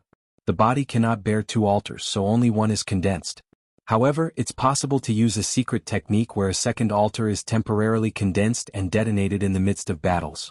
Wang Wei gave away this technique during this sermon, thus raising the overall battle prowess of level cultivators. Condensing the altar will no longer be simple in this new system. Wang Wei has ensured that all cultivators will experience a Tao heart trial called Whisper of the Mind. As the name implies, cultivators must resist tempting whispers while condensing their altars, tempering their will, state of mind, and Tao heart in the process. He did not want the world to give birth to any more pseudo-emperors, so the act of tempering the Tao heart had to start early. After condensing the altar and the subsequent divine veins, this realm is not over like in the old system. Wang Wei added a new stage called Tao Rhyme Nourishment. The myriad emperor world has given birth to many emperors in this generation. Thus, the world is full of their Tao rhymes. Cultivators will nourish their altar with the world's Tao rhyme in this stage, thus establishing a better foundation for comprehending the law. Cultivators can study ancient scriptures, sage notes, or wise man's philosophies to acquire Tao rhymes or resonate with heaven and earth. Wang Wei used the Emperor Tao World Spiritual Foundation System, the fourth stage of the Tao Declaration realm, to be precise. For the supernatural stage, Wang Wei did not change much. He believed this realm is what set apart the origin system with the manifestation of innate talents. In his system, cultivators will still condense their good fortune flame, but the number of origin patterns condensed as fuel for the flame is no longer 50 but 99. The increase in origin patterns makes the flame more potent and allows cultivators to use them in battle without affecting their foundation. In other battles in that realm will now involve the use of the good fortune flame. Wang Wei's decisions for this realm had some consequences. The increase in battle prowess drastically reduced the increase in lifespan. In the end, the new system had an increase of 10% in lifespan compared to the old system in the supernatural realm. The divine body probably had the most change as Wang Wei added two more stages besides human, earth, and earth. In the yellow stage, cultivators will nourish or baptize their bodies with their Tao rhymes to attune them to the laws of heaven and earth. In the profound stage, they will do the same for their sea of consciousness and their soul, which was opened in the previous realm. Another unique aspect of this stage is that it makes it easier for people to condense their vision, similar to those with physiques. Wang Wei completely reinvented the human stage, as he methodically explained how to temper the perfect divine body that can bear the power of law. He used his ancient desolate body refining scripture, the copper skin iron bone realm of the primordial system of ancient times, and many other martial arts systems as inspiration for this stage. His sermon emphasized the need to temper the body to its utmost state before proceeding to the earth stage. He only added his chakra opening method to this stage besides the former orifices. Furthermore, he also used some Buddhist methods to temper the mind and Tao heart, still trying to reduce the number of pseudo-emperors born in the world. Previously, Wang Wei wanted to leave this unique method to the sect. However, he considered the need for Buddhism's rise and prosperity in the future and added something to the system that is related to them, thus ensuring their influence and power. The heaven stage allowed cultivators to borrow the power of heaven and earth. It was divided into 9 layers, each increasing a cultivator's strength by a factor of 9. Now, with the new system, there were 27 layers, each increasing a person's strength by a factor of 6. The primordial spirit realm did not change much. They still had to experience the stages of Yin God, Yin Yang reversal, Yang God, shackle removal, and 3 immortal stages. However, with the previous Tao rhyme baptism, the soul was more difficult to refine or temper, but it was also way more powerful. Additionally, he revealed a side technique that allowed cultivators in that realm to use their now very profound connection with heaven and earth to condense a soul treasure that was similar to a Tao-proven artifact. The soul treasure can be defensive or offensive and can grow with the cultivators throughout their journey. For the void-shattering realm, Wang Wei did not do much as there was no need. The new system focused heavily on raising a cultivator's affinity to the law, making it easier to wield and to the greatest effect. The primordial God and spiritual foundation systems significantly influenced him. He changed the order of heaven and earth, made the road of the heart more challenging, and had a greater tempering effect on the cultivator's Tao heart. He also added a method to fuse a person's vision with their law bodies or just ordinary bodies for those walking the true power Tao realm. Wang Wei added one more stage to the Saint realm called the Tao Self stage. After nurturing a Tao seed into a maturing tree and even ripening a Tao fruit, a cultivator will then fuse a small part of their primordial spirit into the fruit to give birth to a Tao Self, a small elf-like creature with the cultivator's appearance. The Tao Self, which was inspired by the Incarnation realm, Tier 8, of the spiritual foundation system, served the same purpose to increase a cultivator's control of the law. They no longer had to actively control it since their self can do it on a more instinctual level. As a result, saints in the new system will have domains larger than the previous limit of 1.269 trillion kilometers, but their power will be more potent as they have higher control over the law. They will now be genuinely absolute in their domain, especially when compared to other cultivation systems. The Supreme Realm did not change as cultivators must condense their Dharma bodies. However, Wang Wei copied his Dui realm for the Quasi-Emperor realm and had people condense their Dharma bodies before fusing with it. Additionally, cultivators will also fuse with their Tao Self in the process. The Quasi-Emperors created in this system will have a level of control of the law between Master and Grandmaster control based on his force control skill. Once Wang Wei finished the sermon, he nodded in satisfaction. The new system was a drastic improvement from the former. Not only were cultivators more powerful, but their average lifespan increased from 5 to 10 million years to 50 to 100 million years. Of course, as the universe operates in balance, there are consequences. The new system is more difficult to cultivate and requires way more resources and time. The time needed for any generation to grow was drastically increased, almost reaching the level of immortal cultivation systems. Furthermore, this system could not be sustained without an innate environment. Wang Wei looked at the world, and his words echoed in everyone's ears. The next court meeting is 300 years from now. He disappeared from the sky as he had something else to do.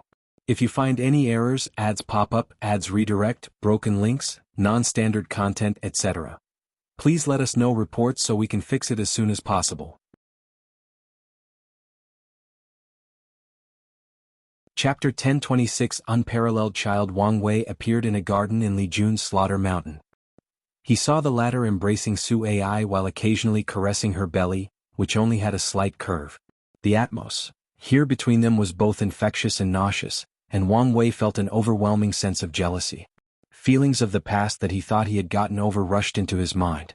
Wang Wei remembered how he felt when he saw Li Jun with all these women, and he was stuck with only one. Now, it was even worse because he had no one to hold while that bastard was preparing for the beautiful journey of fatherhood. It took all the restraint in his body not to beat Li Jun on the spot or curse him for ruining his happiness. "I'll remember this," thought Wang Wei before coughing, alerting the loving couple. Your Majesty," stuttered Su Ai. "Oh, you're here," said Li Jun as he turned around, still holding her in his arms. Wang Wei confirmed this bastard knew he was there and just wanted to make him jealous by the smirk on the corner of his mouth. He secretly gritted his teeth and rolled his eyes before focusing on Su Ai. "You don't need to be nervous and restrained. I'm just an uncle checking on his nephew." "Why?" "Yes." Li Jun held her tightly as a form of reassurance. "How are your injuries?" "Fine. Just the last bit is persistent and needs more time." "That's good," replied Li Jun before sighing deeply. "What's wrong? In a time like this, I should be by your side to protect you. But no need to beat yourself for this. We will have plenty of opportunities to fight side by side in the future." "Will we?" asked Li Jun, looking him directly in the eyes. Wang Wei looked at him and saw all his hopes and worries. "There are few people I trust most in this world.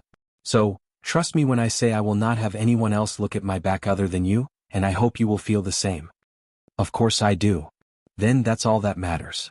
The two hugged each other briefly before noticing Su Ai was crying. "What's wrong, honey?" asked Li Jun. "Nothing. I just thought this moment was beautiful and could not help but cry." "It's okay as long as these are happy tears," reassured Li Jun.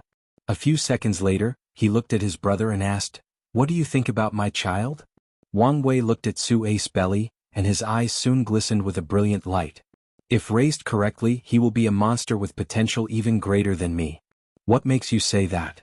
I don't know what Honger did, but when she baptized him with her Grand Tao Source, she created an unparalleled foundation for him. As long as Liling, my father and mother, and the upcoming sex emperors baptize him again, he will be born with the acquired version of the innate source Grand Tao physique. Xiao Tiandis physique. My son will be born with such a physique? Not exactly, corrected Wang Wei.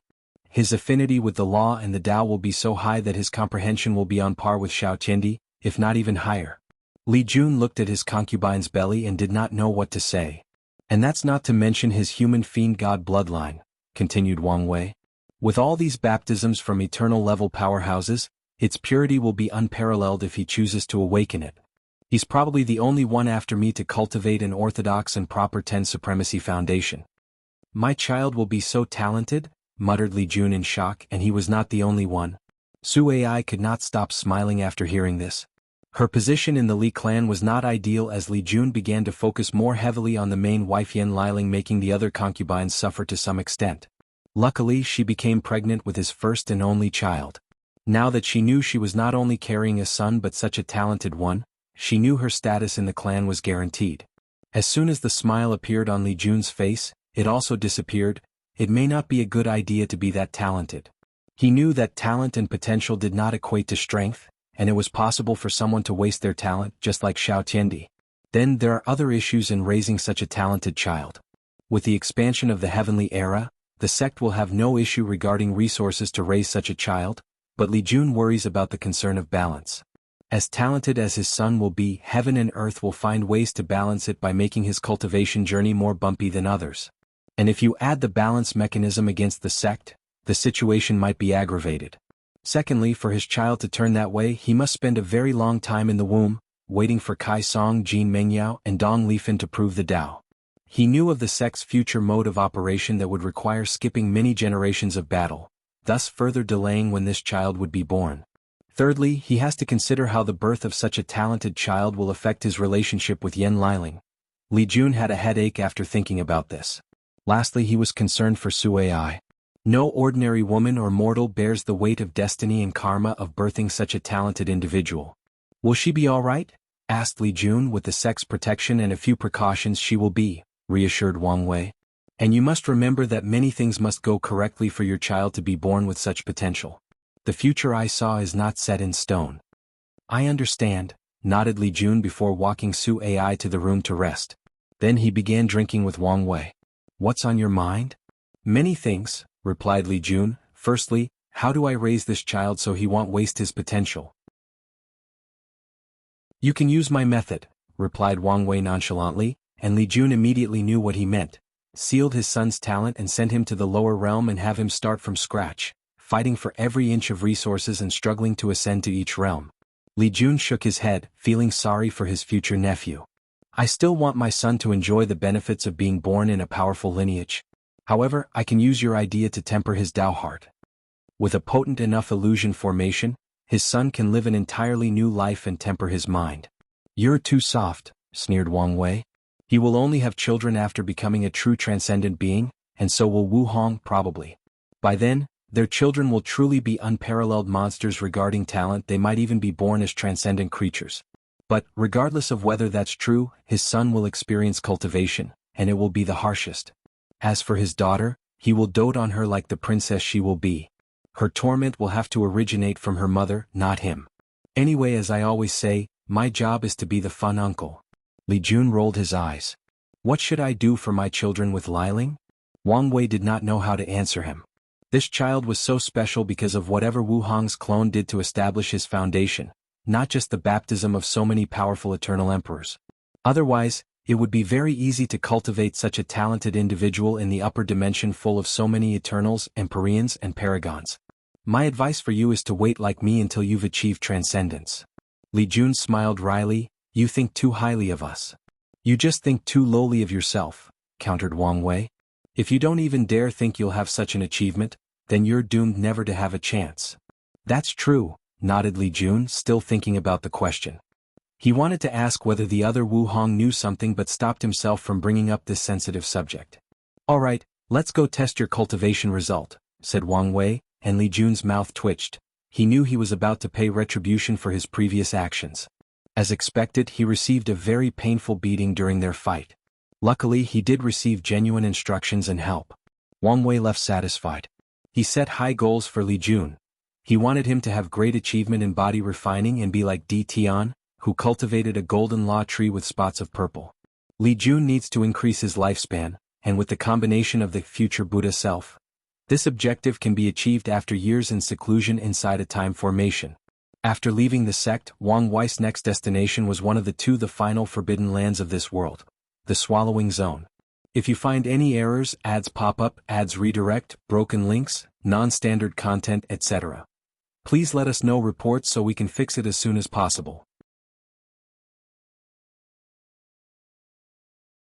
Chapter 1027 The Swallowing Zone's Secret. Wang Wei headed directly to the Swallowing Zone. He did not hesitate to enter since he had already made all the necessary preparations. Since he did not hide his presence, he sensed the sights looking in his direction but did not care.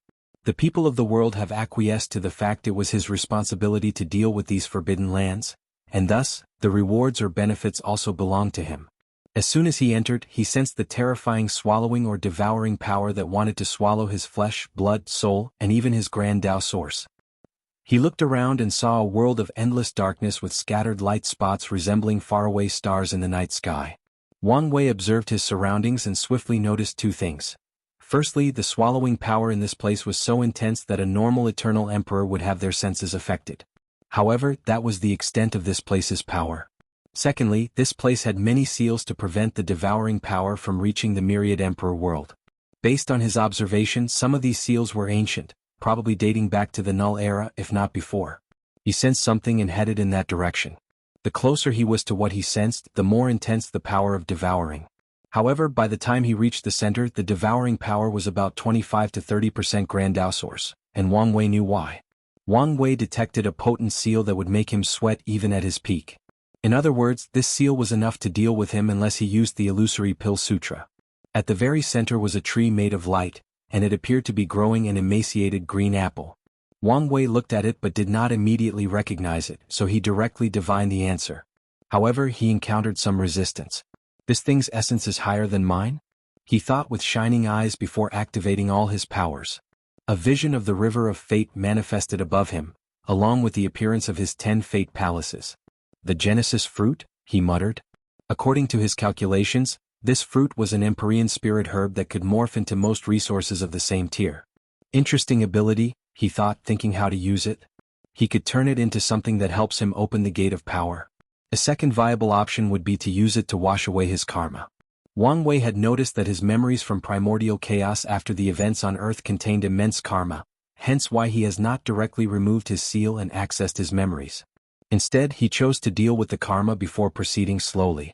His karma-unbound physique has been crucial in the process, but the appropriate Empyrean spiritual herb would be very beneficial. No, the best way to use this thing is the major bottleneck between the Great Emperor and Empyrean realm. From what his ancestor Yanhai said, even talented individuals like her and Wu Hong must spend a significant amount of time and effort trying to get through. He will face the same situation, especially if he wants to become an everlasting Empyrean. He could use merit to deal with the bottleneck, but that would take too much. It would be better to use the merit to continue to cultivate in the Empyrean realm. His chances of reaching more than 70% of the Grand Tao source would increase if he did not have to do so. If I want to enter the Empyrean realm before ascending, I cannot waste much time in this bottleneck. So, the best use of this fruit is in that direction. However, there is still a major issue: how to ripen it. Although it took some effort, Wang Wei was able to divine this tree's origin and history successfully. During the innate acquired war, true heavenly Tao was way more lenient regarding certain things or regulations.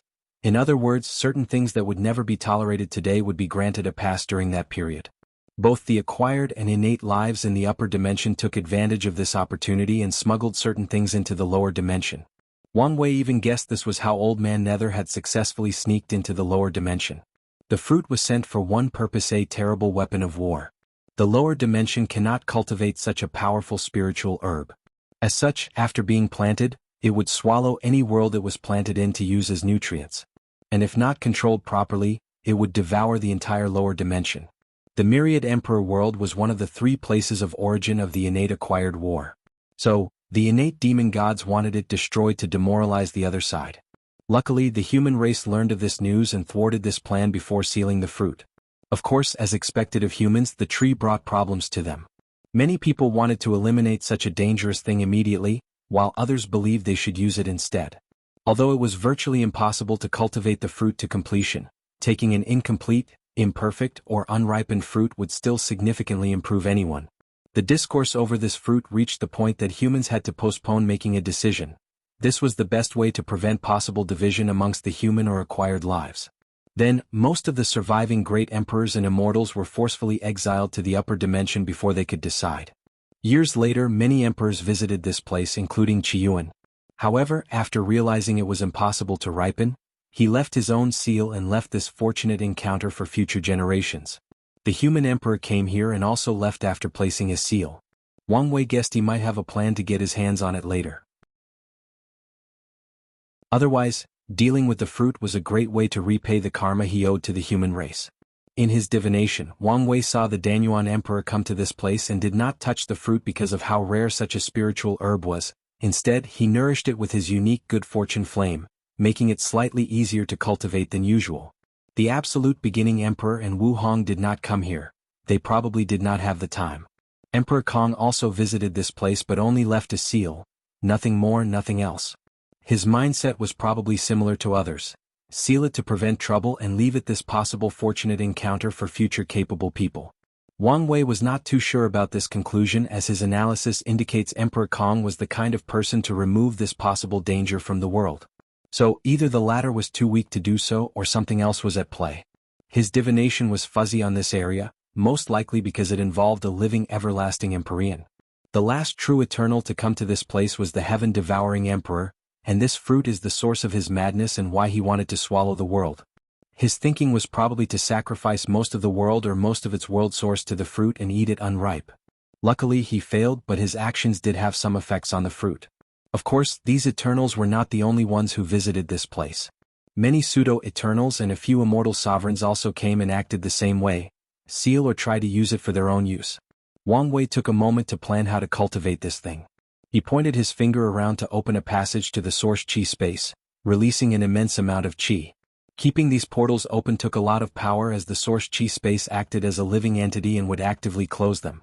He did not use his chi flower ability as he felt the energy these things could provide was insufficient for the fruit, so he used more forceful means. The next step was to install 2 formations, a chi gathering array and a time formation. Once he finished, he saw the speed at which this Genesis fruit was ripening dramatically increased, but it was not enough. Should I feed it merit too? But Wang Wei soon shook his head, as this would defeat his original purpose, so he kept thinking of alternative methods. The fruit did not seem picky about what it used as energy. The best option would be to feed it a couple of immortal sovereigns, since they are of similar essence, tier 11. Secondly, I need a widespread power, easily gathered, and one I do not use much. As soon as he uttered these words, something came to his mind: dream power. It was very easy to gather the power of dreams from mortals and cultivators, meaning it had a large pool. Only Dong Lifin, the Eternal Dream Sect, and the Dream World also needed dream powers. However, the amount they used was insignificant compared to the population of the entire lower dimension. So, I only need to add a function of gathering more dream power to the dream world and feed this fruit with its power. Then hunt a few immortal sovereigns to use as fertilizer. Wang Wei was more looking forward to the expansion of the dream world after discovering another valuable use. If you find any errors, ads pop up, ads redirect, broken links, non-standard content, etc., please let us know reports so we can fix it as soon as possible.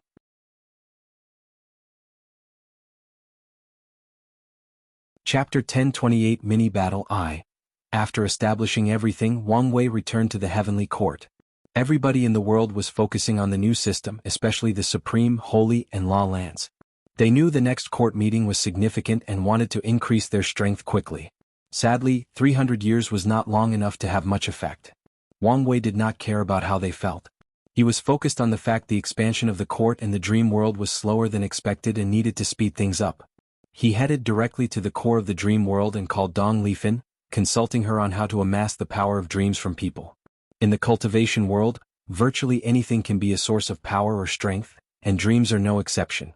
Although it was rare for cultivators to dream since they spent most of their time in cultivation or replaced sleeping with meditation, they still dreamt. So, the two worked together to gather the power of dreams secretly from all sentient beings. The process was easier than expected due to the fact that 99% of people in the world used the dream world and had some form of connection with it one way or another.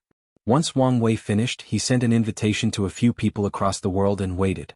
In Lightning Emperor Academy, Lin Fan sat cross-legged on the ground before a simple white and gold grave. He held a gourd of wine in his left hand while his right caressed the engraved words on this tomb. In loving memory of Lin Huan, a blessed child taken away by this cruel world before her light could shine. Lin Fan looked at the tomb, not hiding the pain in his eyes.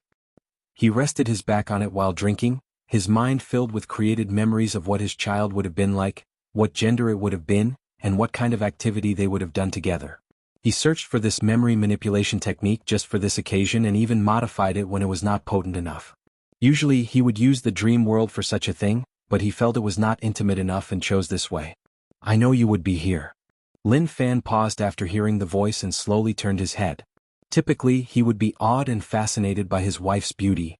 That has always been the case ever since they married, and such a reaction has not changed after thousands of years.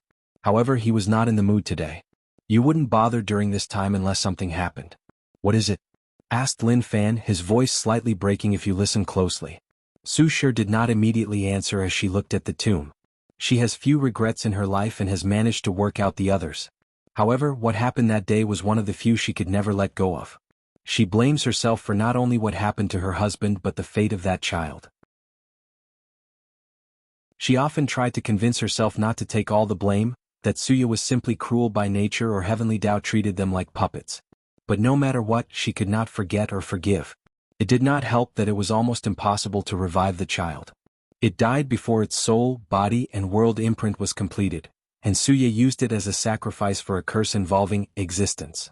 So, 99% of methods could not revive it, including existence reconstruction. The only way they could think of was to travel back in time and prevent this event from happening. Sadly, true Heavenly Tao would never allow them to mess with the river of time with their current cultivation. This may be possible when they reach higher tiers, but as of now, the child can only remain non-existent. The battle you suggested is about to happen, finally said Su Shi after a few seconds of quiet. Oh, when? 10 years. So soon. Lin Fan wanted to use this new system and see how he could benefit from it. As a heaven chosen, he did not have to recultivate this system and could take the best parts for himself. It should be about time for you guys to ascend, analyzed Su Shi, and Lin Fan frowned. Do you think we will stay long enough to see the next court meeting? Probably not. Lin Fan sighed. He had so little time and so much to do.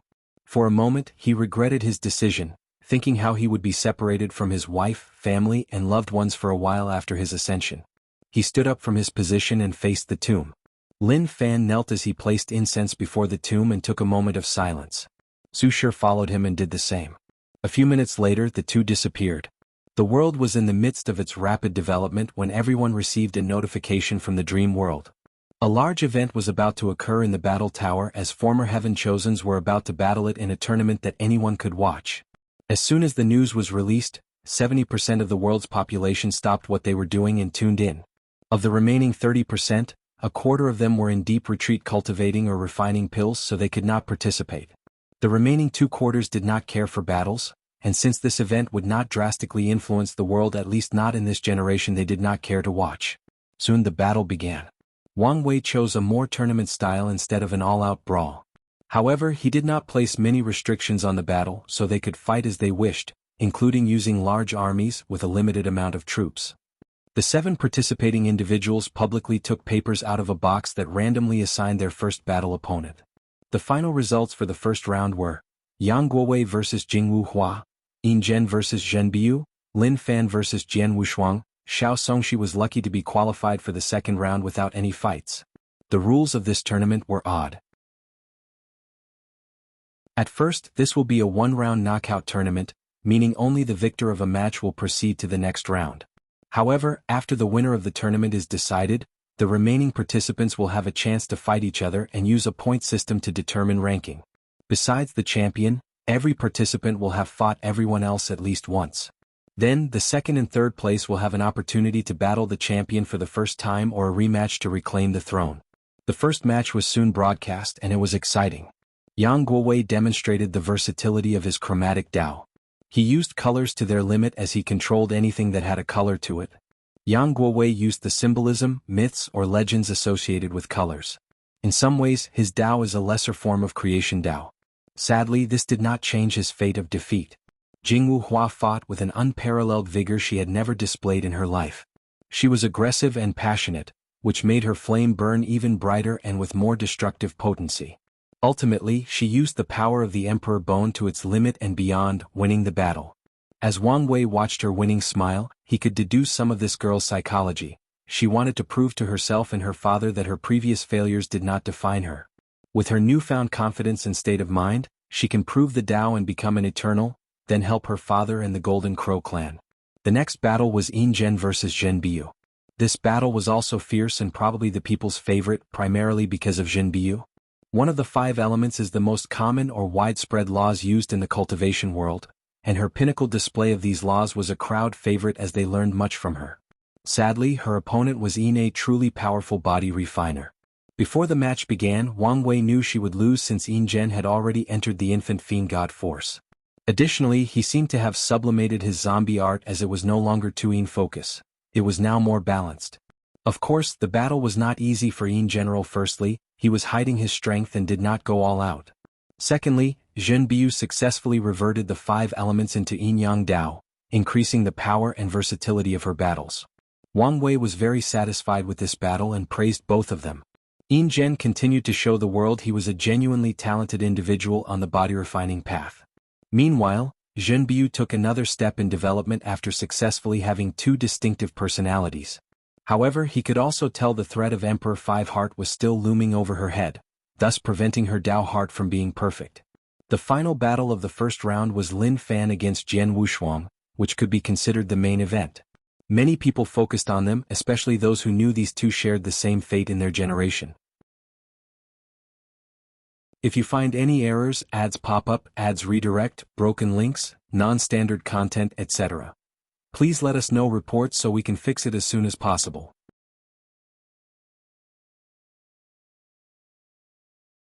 Chapter 1029 Min Battle 2. Jian Wushuang looked at his opponent, his trusted white sword already in his hand. Throughout their generation, he could not remember when they had a meaningful or intense conversation or confrontation. Despite that, they had plenty in common. They were losers plagued by the cruelty of heavenly Tao and fate itself. It seems we have much in common, said Jian Wushuang. Maybe, but there is no need to bond over such a devastating and embarrassing failure, replied Lin Fan calmly. You're right. In that case, let's begin.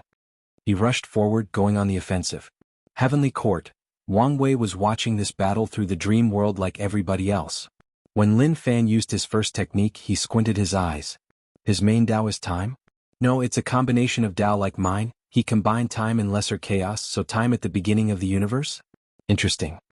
Wang Wei could immediately tell the latter chose this Dao due to his unborn child, probably wishing to change the timeline and save them. Furthermore, it's evident that Lin Fan has not completely given up on his ambition to cultivate greater chaos Dao, but he has learned from his mistake and waited later on to change it, bypassing or lowering the requirement for the outlaw tria through this method. The battle was intense as early as it began. Lin Fan used his Chaos Time Dao, while Jian Wushuang used his Infinite Sword skills to counter. In every attack, Jian Wushuang could stab infinitely, slash infinitely, cut infinitely, or use any basic or advanced sword moves infinitely. As a swordsman, his attack was fierce and relentless. Adding the fact he had achieved the 12th realm of swordsmanship, Jian Wushuang showed he was one of this world's peerless swordsmen. Sadly, it was to no avail. Even with his peak 8 root strength and unique Pravin Dao artifact refined using his bones as the main material, Jian Wushuang lost the battle. A newly created acquired physique? Thought Wang Wei as he glanced at Lin Fan. Not bad, its potential is even higher than his former absolute chaos physique. Lin Fan had a natural affinity with chaos, so the new physique his wife, Su Shi, created for him was in that category. However, despite both having chaos as their main characteristics, they followed different paths. Su Shi followed the path of primordial chaos, which is a higher or evolved form of chaos. Meanwhile, Lin Fan followed the extreme path of chaos. He tempered and refined his power of chaos until it was on par with primordial chaos but without experiencing evolution or sublimation. The idea is similar to how normal Daos can be cultivated to be on par with outlaw or supreme outlaw Daos. As a result, his new physique could be called Ultimate Chaos Physique, the pinnacle of chaos that goes beyond absolute. After their battle, the next round immediately started. The first battle was Xiao Songxi against Yin Zhen, and the former patriarch of the Baishi clan lost. However, the result was not as miserable as many people expected it to be, as Xiao Songxi put up more of a fight than people expected. He changed his Dao from swallowing to a unique sacrifice Dao. The crux of this Dao is that the better the things he sacrifices, the more benefits or results he will receive. Xiao Songxi sacrificed his Baishi bloodline for a drastic boost in strength and, as a result, gave Yin Zhen some trouble. "What an interesting and promising Dao," commented Wang Wei to himself before smiling. The Xi clan is about to suffer again. The next battle was lackluster. Zhen Biu did her best against Lin Fan but to no avail. However, it's understandable, given her opponent's strength and the fact her talent lies more on cultivation than battle. Then the final battle began, a clash between two titans Yin Zhen and Lin Fan. If not for how mythical Wang Wei's battle against Di Tian was, this fight would have had a lasting impact on the world and history. As soon as the fight started, Lin Fan did not hold back and showed the world his 9-extremity foundation. "Only 4 root?" muttered Wang Wei as his eyes shined with the power of fate. "I see." He understood why Lin Fan did not achieve completion. He had to rush to cultivate to participate in this fight, which affected him. However, the most prominent reason is his flawed Dao heart. The death of his unborn child had a greater effect on him than he anticipated, and when it was time for the final fusion, such a flaw reduced his accomplishment. It's a shame, but there should be ways to remedy the situation in the upper dimension, thought Wang Wei as he focused on this battle. Yin Zhen was not outdone and showed his infant fiend god realm's achievements and strength on par with Dao ancestors. With his mighty body and willpower manifestation, he dominated most of the fight, making it appear that Lin Fan was about to lose until the latter pulled out his trump card. Lin Fan summoned the projection of a creature, an ancient, noble and powerful creature. A creature that existed at the beginning of chaos when everything was chaotic and empty. A creature more ancient, noble and powerful than fiend gods? Muttered Wang Wei with squinted eyes. He immediately activated all his powers to divine more information. Blood immediately began to fall from his eyes, mouth and the other orifices. Primordial demon gods. He only found a name but almost died in the process. Wang Wei exhaled as he swallowed a few pills to calm down and recuperate. Primordial demon gods, he repeated with some seriousness. Why do I feel this race has a deep connection with one of the taboos I've encountered? He groaned softly as he did not have much to go on. He focused on Lin Fan while muttering, "More importantly, what's your connection to this ancient race that popped up out of nowhere?" Many thoughts flashed through Wang Wei's mind as he analyzed the situation. Ultimately, he could only conclude one thing. Everyone in the universe is someone else's pawn. He was Fate's pawn, Di Tian was one of the Cardinal's pawns, and Lin Fan was probably the pawn of this ancient race. After accepting this fact, Wang Wei continued watching the battle. The final winner was Yin Zhen, who used a pseudo-true will to defeat Lin Fan. And the method he used was actually ingenious, even by Wang Wei's standard. Most body refiners do not use weapons since they believe their bodies are the most powerful. However, some do, and there are specific weapons for them like the blood-nourishing weapon, which is similar to the Proving Dao artifact. Yin Zhen cultivated a blood-nourishing weapon, allowing it to gain sentience and condense a soul. The weapon then cultivates the origin system, starting from the primordial spirit, and even enters the Dui realm by creating a unique soul made of weapon qi. Finally, Yin Zhen combined his willpower manifestation with his weapon's Dui realm, thus achieving a pseudo-true will. What a talented lad. He must have learned from my battle with Di Tian. Wang Wei was genuinely happy to see how the world improved because of his actions and previous efforts. In this mini-battle, all the Heaven Chosens have shown remarkable improvement, a direct result of using the Dream World's battle tower. If his weapon can prove the Dao, he can use a genuine true will. A weapon proving the Dao is not unusual, especially for a place like in the upper dimension. In fact, with a proper Grand Dao Source baptism, this weapon might need to prove the Dao and could sublimate its Di realm into a Dao will. However, such a method would have restrictions and lower its overall potential, so Wang Wei hoped Yin Zhen did things correctly. Once the champion was decided, the next round was the ranking round to determine the other ranking and who could challenge Yin General. The result was Lin Fan was second, Jian Wuxiang took third place, Zhen Biu came fourth, Jin Wuhua was fifth, Xiao Songxi stole the sixth spot, and Yang Guowei was at the bottom. Lin Fan declined the opportunity to challenge Yin Zhen a second time, but Jian Wushuang still chose to fight. Although he lost, he was satisfied with the experience and learning opportunity. As a swordsman, he had such an undaunting spirit. Wang Wei summoned the team and had a brief talk with them, telling them to prepare to leave in 3 days. Then he held Yin Zhen back as he conversed with him, sharing some of his ideas and understanding of fleshly body cultivation, willpower manifestation, and the use of true will. Emperor Enlightening Academy, Lin Fan sighed, I thought I could win the championship and asked him. But now it seems you have to ask. I told you to be more direct and he won't mind, replied Su Shi. I just don't want to owe him even more than I do. His previous plan was to ask what he wanted to know as a champion, using the information as the final prize. However, such an act lowered his seniority. However, with the current situation he was already a junior despite being from the same generation. I have to count on you again. I also want some closure, replied Su Shi while shaking her head.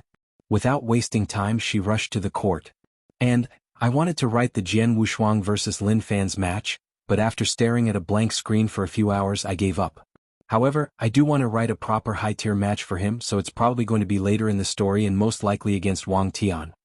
If you find any errors, ads pop up, ads redirect, broken links, non-standard content, etc., please let us know reports so we can fix it as soon as possible.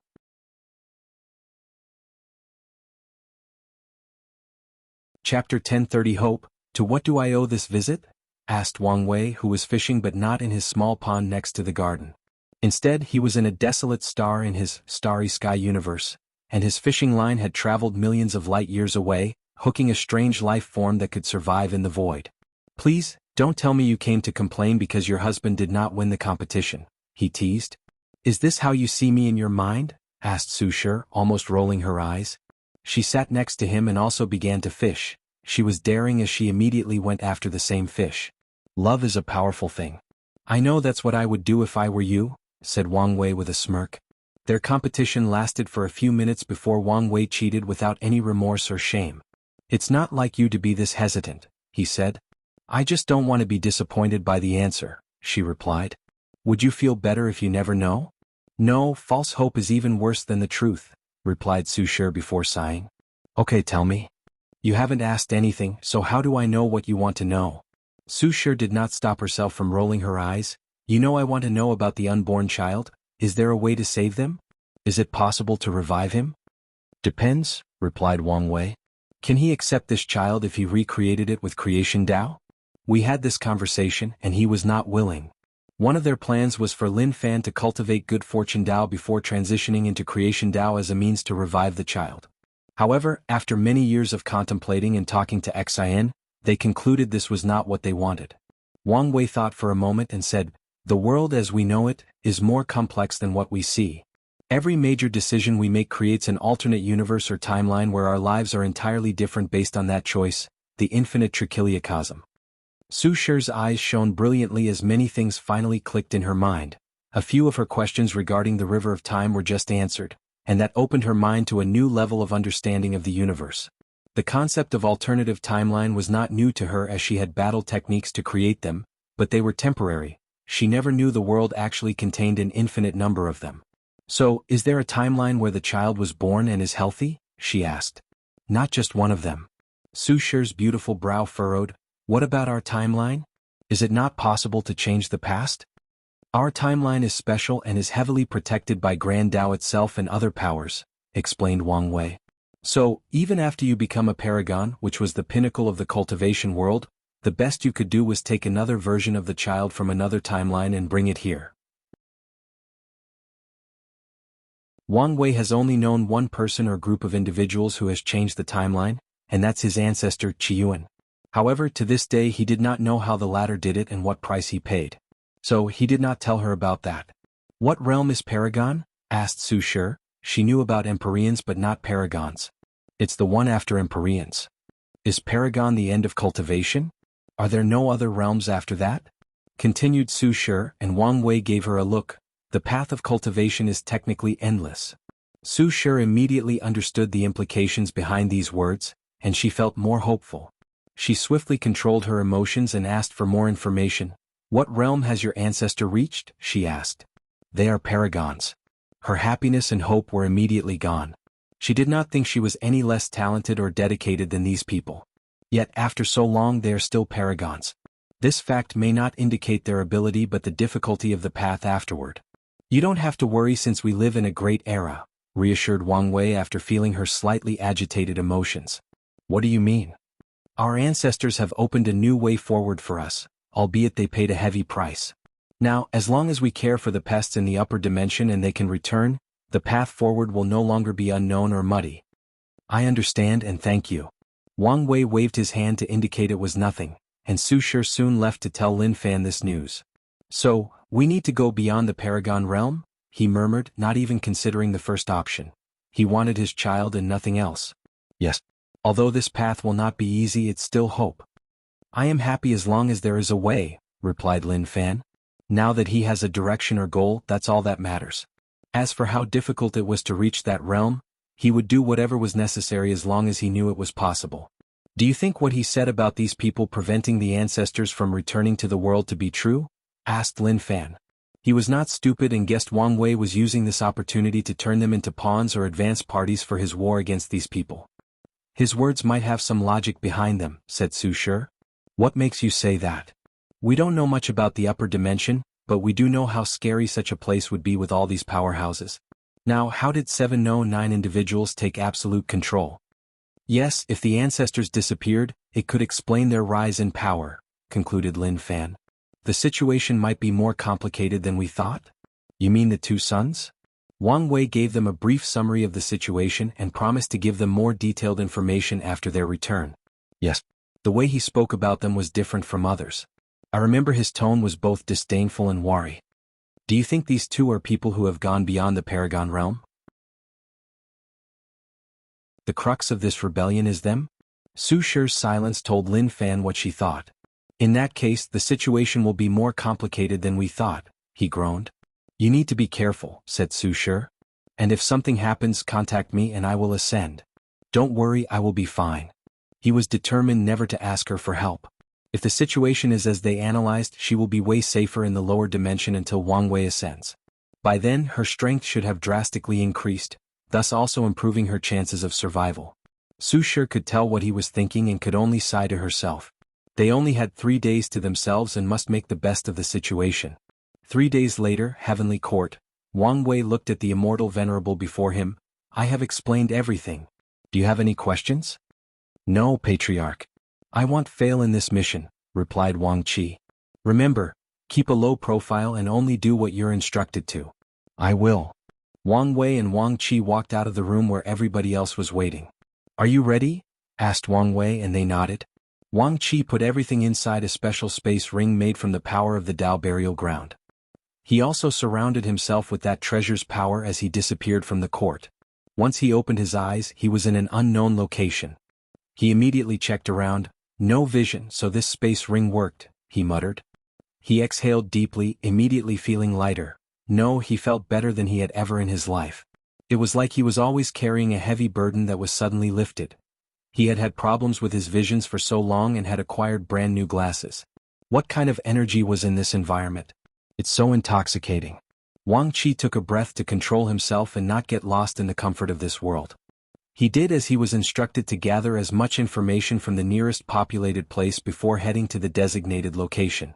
The process took more than a week despite his ability to tear open space and the talisman the Patriarch gave him.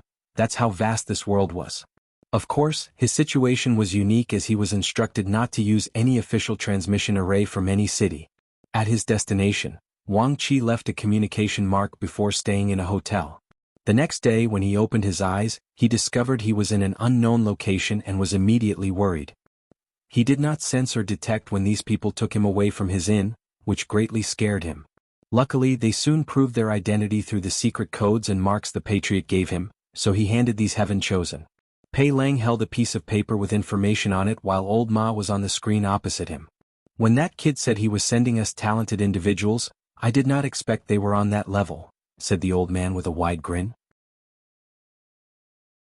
An extremely talented pure body refiner, a 9-extremity foundation with a physique better than the absolute chaos physique, an unparalleled swordsman of the ultimate sword path, a Taoist priest with a dual personality, one of which is a pure heart. His eyes were about to shoot fire. Even the others are uniquely talented in their own right. Pei Lang groaned softly. You only focus on their talent but haven't mentioned the trouble with their background? All these people have Paragon-tier lineage behind them except for Lin Fan and Yang Guowei. Although these lineages have closed off their mountain, they will still be interested in these talents once they've learned of them. Didn't we already expect this? Rebutted Old Man. Anyways, we are only in a temporary alliance. As long as they signed the contract and fought for our cause, that's all that matters. You're looking at the situation short-sightedly. We must begin to look at the future after the war. You want to start building power? Isn't that a little too early? Asked Old Ma, not hiding his worry. Maybe. His eyes focused on Yang Guowei and Xianxia. These two had the highest hopes of recruiting from the information they gathered. Old Ma sighed before asking, what do we do with them? Give them the heaven will? If you find any errors, ads pop up, ads redirect, broken links, non-standard content, etc. Please let us know reports so we can fix it as soon as possible.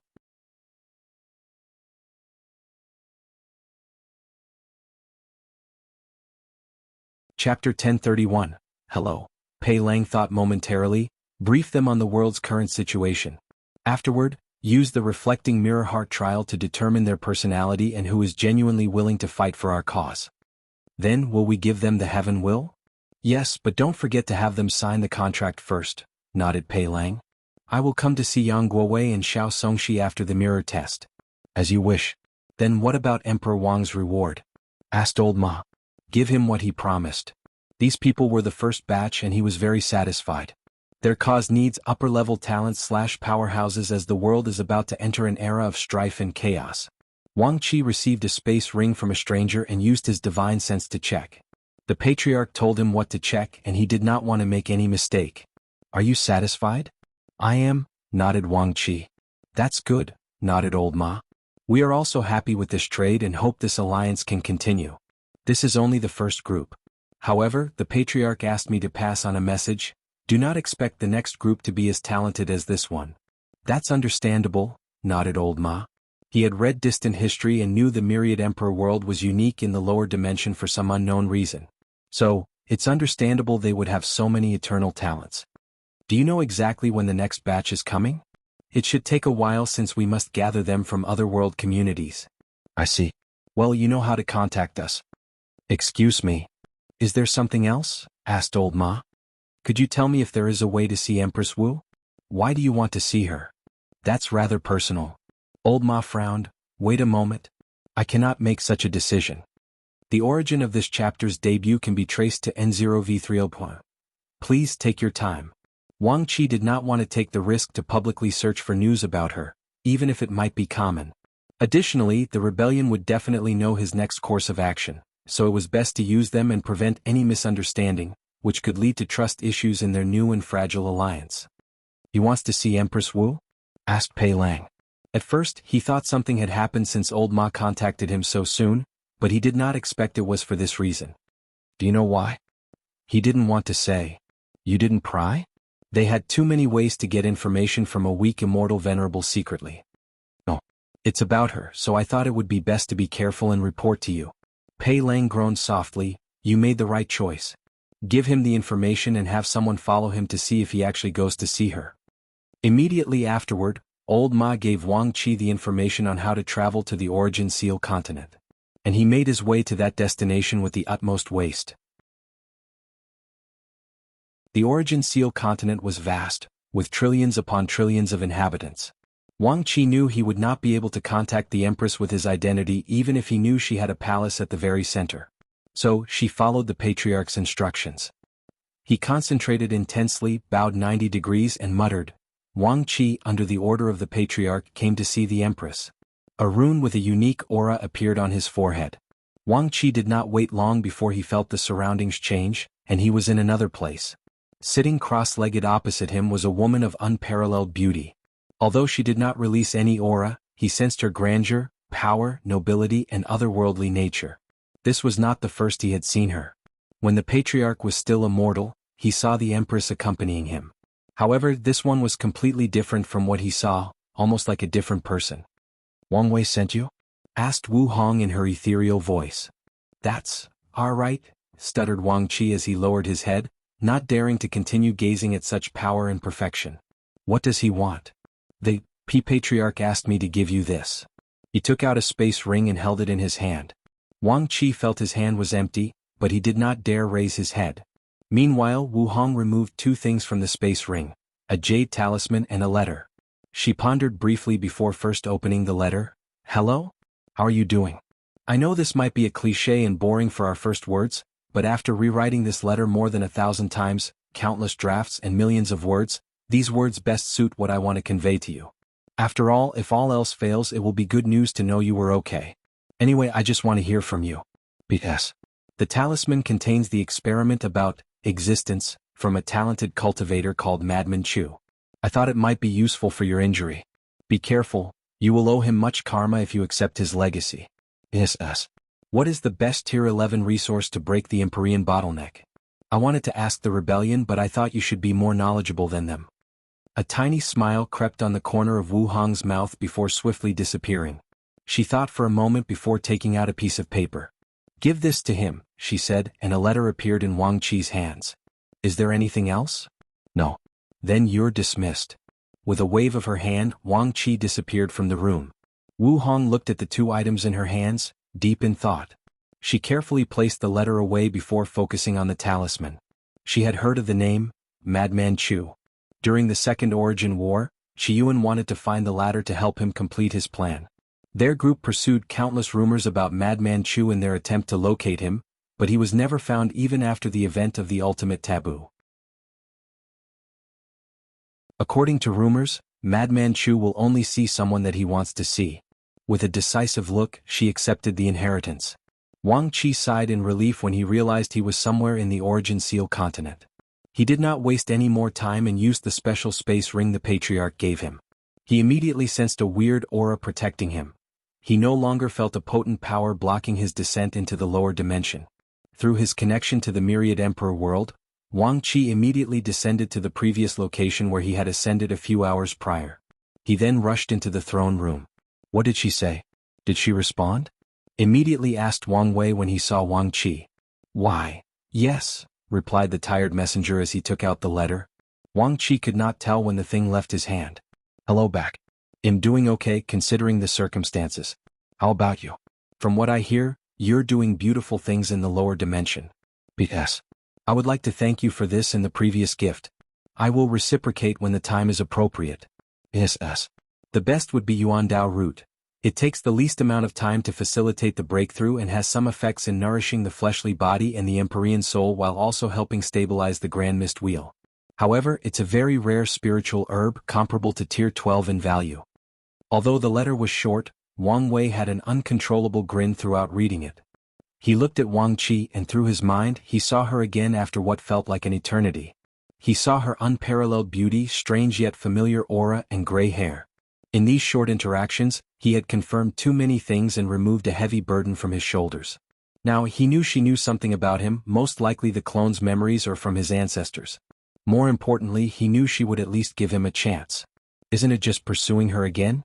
He would gladly do it 1,000,000 times if it meant they could get together again. As for her being different from the ones he met, it did not matter. He would get to know the new her and accept her as she was. "Ha ha," laughed Wang Wei maniacally, and the world changed for him for the second time. A golden rain suddenly enveloped the world, puzzling everybody. However, when people noticed this rain could increase the life of mortals by at least 10 years, low and middle-level cultivators by 5, and upper-echelon cultivators by 1 year, everyone went crazy. Emperor Enlightening Academy, Su Shi and a group of teachers stood outside, looking at this strange vision of heaven and earth. "Heavenly Tao even wasted world source because he's happy?" said a teacher, not hiding his shock. "I wonder how much you have to be beloved for heaven and earth to treat you like this," a female teacher with slight jealousy added. "Not just beloved but powerful." "That's true." Do you think any future heavenly emperor can recreate what he has done? Asked Song Li. Unless they can radically change the world for the better, I doubt it. I'm sure some people will fake these visions to embellish their reign. That's true. No one likes to admit they were inferior to their ancestors or the people that came before. Sadly, at least for a very long time, no one will ever come close to the first heavenly emperor's capabilities and achievements, so they could understand why some people would use such tactics. If you find any errors, ads pop up, ads redirect, broken links, non-standard content, etc., please let us know reports so we can fix it as soon as possible.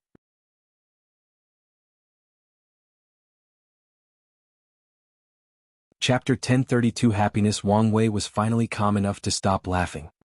He looked at the letter with a smile before carefully putting it away in a section of his space ring full of Wu Hong's things, including many clay or wood sculptures he had made. I'm sorry about that. No, it's okay, quickly replied Wang Qi. Everyone in the sect knew the patriarch carried some kind of profound sadness with him ever since the princess disappeared. Since his level was too low, he never knew all the information about those events. However, it seemed things were not as bad as some rumors. Tell me everything that happened. Don't leave any detail. Wang Qi recounted his experience. He explained everything he saw, learned, and even felt during his trip, and Wang Wei listened attentively. With this short encounter, he can deduce a great deal of information. What do you think of this old Ma? He asked. He acts like the steward of the entire operation, stated Wang Qi. However, he seems a bit indecisive. He does not make any major decisions and will report anything beforehand. Of course, this might be some kind of deceptive tactic. Wang Wei nodded outwardly to his words but did not immediately decide on old Ma's personality or abilities. He understood it was reasonable not to make any hasty decision regarding things related to Wu Hong. Give me the reward. Wang Wei received the space ring, and a look of surprise appeared on his face. Before even checking what was inside, he focused on the ring itself, and it was created. With how developed the cultivation civilization in the upper dimension is, it made sense such a thing would exist, he thought. After a specific tier, space rings are no longer safe because of how easily top powerhouses can control space. In other words, it's simple for a quasi-emperor to steal something from the space ring of a saint or lower cultivator without the latter knowing. At the Immortal tier, such a thing is even more common and does not need to be only a space ring. Any world or pocket dimension that a cultivator creates to hold his item can be a victim of such a thing unless they place primary arrays to protect it. And even those could be useless for people who cultivate space, array grandeur, or both. The space ring the Alliance used was made of a material called void-blocking crystal. As the name implied, it blocked whatever space it was refined, preventing thieves of any kind. The material can also block all karma to prevent people from finding the location of the space it's blocking. This one should be a Tier 2 void-blocking crystal, meaning even the best Empyreans could not secretly take the thing inside, analyzed Wang Wei, slightly intrigued by what he divined. Finally, he checked the contents inside and was immediately satisfied with the result. According to their agreement, the final reward would be based on the quality of talent I brought them, and the first batch was the best of the best. The rebellion fulfilled their side of the detail and gave him many resources that would be helpful in the Dragon Phoenix realm. Thank you for your hard work, said Wang Wei. Although he had already agreed with true heavenly Tao, if Wang Qi was not careful, followed his instructions to the T, and did not resist the urge to run away with the rewards, everything would not have proceeded so smoothly. It was my greatest honor, Patriarch. Your reward is waiting for you back at the sect. A grin flashed in Wang Qi's mouth as he momentarily lost control due to excitement. He bowed politely before excusing himself. However, a few minutes after he left, someone came to the court to see Wang Wei. Son, what made you so happy? I got news from your daughter-in-law, that's why I'm so happy. Yen paused. She was not stupid. As such, she deduced the state of her son's relationship despite him not telling her everything. After all, Empress Wu was a well-known and beloved eternal emperor of the world. Oh, thank heaven and earth, I don't have to worry about you anymore. How, what does that mean? Asked Wang Wei, who felt her tone was strange. After she disappeared, I fear you would end up alone, and I would never be a grandmother. With my handsome face, how could I end up alone? Since you wanted her and only her, I fear you would remain alone if she rejected you. Wang Wei's mouth twitched slightly. Well, you don't have to worry about that, at least not yet. That's good. Yu Yen came only to check on him, so she briefly chatted before leaving. Her time was approaching and she needed to train. Before leaving, Wang Wei wanted to give her something for her body, but she refused.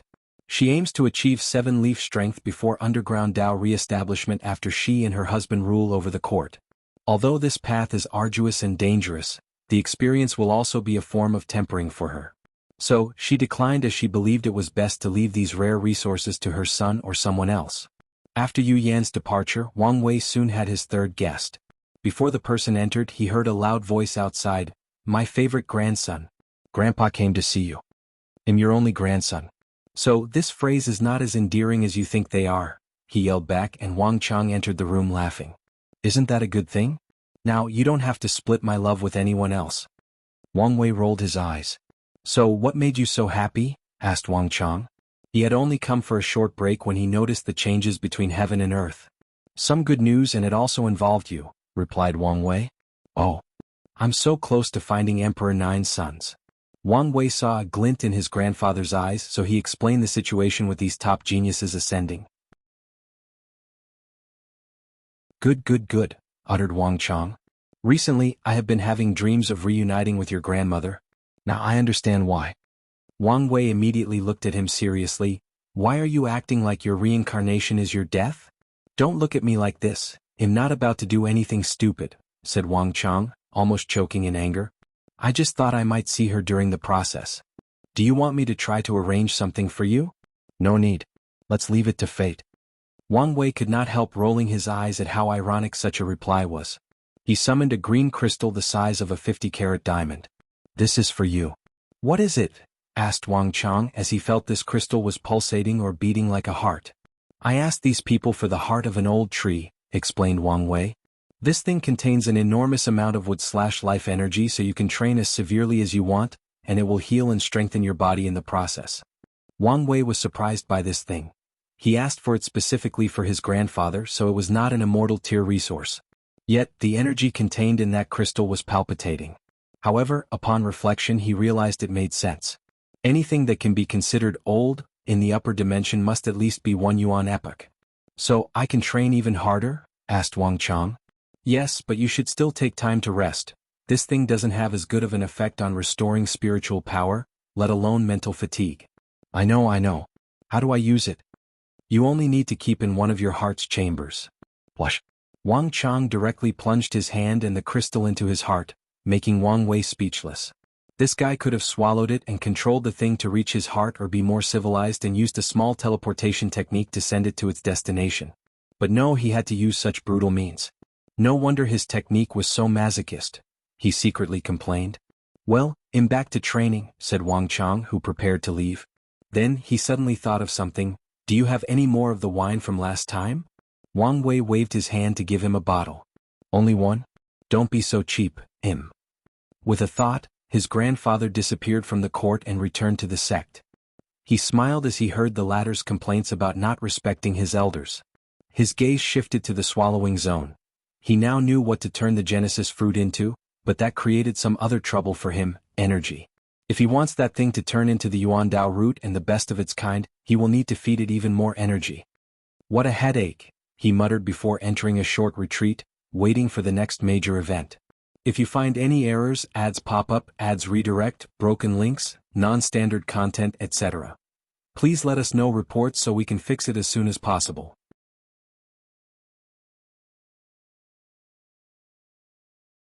Chapter 1033 returned 200 years past, and many people thought the world would be quiet and peaceful until 100 years later, when the next court meeting would occur. However, today would be a day to remember. Heavenly Court. Wang Wei opened his eyes and exhaled. "It's already time?" He summoned the chi luck of the entire world to block the myriad emperor world from all types of foreign eyes. He did not want an ounce of what was about to happen to be leaked, at least not for a while. Boom. The entire world suddenly changed as visions enveloped every corner. Golden lotus, Dao sounds, purple chi from the east, sacred beasts, sage chanting or preaching, everything was present. Afterward, 7 individuals with noble and awe-inspiring aura appeared floating above the sky. The world was boiling as the people recognized these 7 individuals and realized what they'd become. The people realized the previous battle was not simple and held a great secret, most likely connected to the heavenly court. Sadly, those who knew the truth remained quiet. After these people showed their presence to the world, They immediately headed to the court to see Wang Wei, and they were all shocked. They had previously known how powerful he was, but it was a completely different experience to witness it themselves, especially in their current realm and strength. "I have seen your majesty, the heavenly emperor." 7x, at ease, said Wang Wei. While these people were checking him out, he was also doing the same, observing each of them closely. Yin Zhen had now reached the third step of the 10 steps in the Dragon Phoenix realm. His battle prowess should be in the middle of the five-fold battle realm. Lin Fan had also achieved the five-fold battle realm, but he should be on the lower end and slightly weaker than Yin General Jian Wushuang achieved the threefold battle realm, but it was the peak. With only a little push he can achieve fourfold. Jin Biu was also threefold, but she was more in the middle and lower tier. Jingwu Hua and Xianxia achieved twofold with slight differences, while Yang Guowei had onefold battle strength. However, both Xianxia and Yang Guowei were only pseudo-eternals and not the genuine type. Yang Guowei is burdened by his father's actions while Xianxia was disturbed by what happened with the Xi clan, analyzed Wang Wei. Those two, along with Jingwu Hua, were the type of eternal talents that were not guaranteed success. In other words, their ability to become eternal hinged on their performance while absorbing the heaven's will. Jingwu Hua's state of mind was strengthened and sublimated after speaking with her father and finding purpose for her life. She performed to the best of her ability and became an eternal. Sadly, these two failed. "Tell me everything you experienced after ascending." Lin Fan stepped and explained everything. He did not hide anything. He told Wang Wei everything they saw and experienced, including the mirror test, the contract, absorbing the heaven will, and contacting their factions afterward. Unfortunately, only Lin Fan received some acknowledgement from Emperor Kong, while the others were still silent. So far there doesn't seem to be any issue, thought Wang Wei. Did they brief on the general situation of the war? They gave us an information jade that explained the overall situation. Can you show it to me, or is that restricted information? Besides a few minor things, I can show you the rest, replied Lin Fan as he sent the information. Wang Wei shook his head. The thing was not detailed enough, but he did not know whether this information was left out or the rebellion simply did not know. Luckily, he learned a very crucial piece of information that he was not privy to prior. Mithraea and Supreme Unity disappeared a few hundred years ago. No, they disappeared precisely around the time he contacted Empyrean Jimin. Did Mithraea force him out of the Eternal Ascension world to limit his influence in this chess game, or did they disappear for an entirely different reason? Analyzed Wang Wei. He was leading more on the former since the timing was too coincidental. He focused back on the ground and sent them the information he knew in much greater detail. He started with the ultimate taboo, talked about the 7 moons, 2 suns' rise to power, and their split, and even mentioned the path of transcendence. Although Wang Wei still hid a lot of information, he provided them with a lot more information than the rebellion gave them. Then, he waited for more than 10 minutes as these people processed this information. "Do you know why I told you all this information?" Lin Fan smiled wryly as he understood. They now had a more comprehensive understanding of the situation, thus making it easier for them to make good decisions and prevent the rebellion from taking advantage of their ignorance. Wang Wei's tactic is an excellent way to prevent them from becoming these people's pawns, but they inadvertently became his pawn in the process. "You shouldn't have told us this information," said Yin Zhen. "We won't be able to hide it from the people above. No one can divine or deduce the information since it will trigger a response from those two," he explained. "So, you're only concerned with protecting it from your memory? As soon as you return, contact your factions with this information." He looked at Lin Fan. Emperor Kong should know something, but it will still be valuable to him. As for you guys, your faction will want to know how you learn such secrets and should contact you. Wang Wei was sure these moons would temper with history and hide many secrets. The only issue is you two. His eyes shifted to Yang Guowei and Xianxia. Emperor Kong should have no issue helping you protect your mind. Honestly, I have no issue if you guys sell the information for more benefit, but you should understand what can be sold and what should be kept a secret. We understand, replied Lin Fan, who was secretly sighing. He was already feeling the effect of an inferior background. Unfortunately, he could not help it since the academy was simply too young and lacked history. How long can you guys stay? A maximum of 300 years, but it's best to leave as soon as possible. Once they descended to the lower realm, they received a notice from True Heavenly Tao. In that case, get your affairs in order and leave. Everyone saluted Wang Wei before dispersing in different directions. Lin Fan appeared outside of the academy and turned around to look in the court's direction. The path of transcendence? His eyes had an unknown glint before disappearing. Many people were waiting for him, but he went straight to his wife. He held her in his arms before spilling out his guts. He told her everything he experienced, including the meeting a few minutes ago. The situation has become more complicated and dangerous, sighed Xianxia. Yes, but the greater the danger also means more benefit. Plus, I now have concrete proof of the way forward. Since these two sons achieved half-step transcendence, it means it's possible and a feasible method exists. You have a point. Xianxia knew she would not be able to escape the upcoming war. Her delayed ascension only meant she had a long time to prepare and get stronger. What's your plan before you leave? Do you even have time to do anything? The first major thing is to preach and repay my karma to the world. You still owe the world karma? Yes, but not as much as you guys. Regardless, since it's my home, I will do my best to take care of it, replied Lin Fan. After that, I should have time to leave a formation and artifact for the sect. The formation was easier to set up, but the artifact could cause some issues.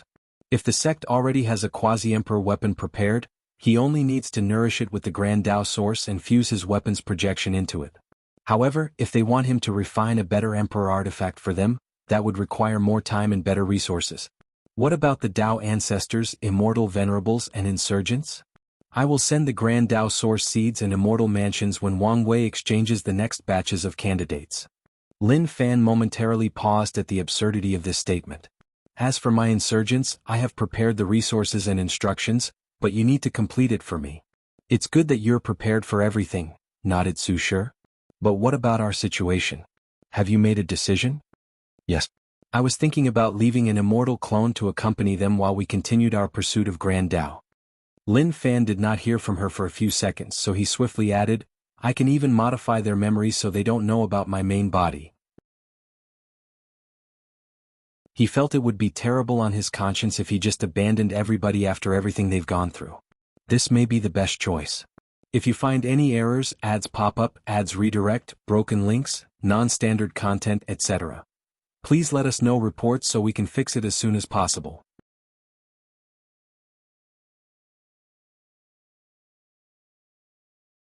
Chapter 1034 Secret Vault here. This is for you, said Lin Fan as he placed a space ring in her soft palm. What's this? Heavenly Tao restricted what we could bring back, but some leeways remain. I found a few rare resources for you. Where did you get the time and opportunity to get these things? Asked Xianxia after checking the contents with her divine sense. It's a loan from the rebellion. She immediately frowned. Will that not cause more complications? Maybe. But I only need to do one special mission and I can repay the debt. That sounds dangerous. Possibly, but it's worth it, replied Lin Fan calmly. Plus, I came here to prepare for any possible danger. Xianxia immediately understood what he meant. Eternal emperors born in the lower dimension have an advantage over the upper dimension ones. They can leave a normal clone along with well-protected secret realms containing their name and history. The lower dimension is under true heavenly Tao's protection, whose rules do not allow any beings to influence or mess with it easily. As such, when someone tries to erase a lower dimension eternal emperor, the clone and secret realm become a barrier that forces them to deal with the restrictions of true heavenly Tao. Such a loophole is a right granted only to eternal emperors from the lower dimension. In other words, if someone is born in the upper dimension but descends and proves the Tao there, true heavenly Tao won't allow it. Additionally, they have only one chance and cannot recreate these clones or secret realms if they are destroyed.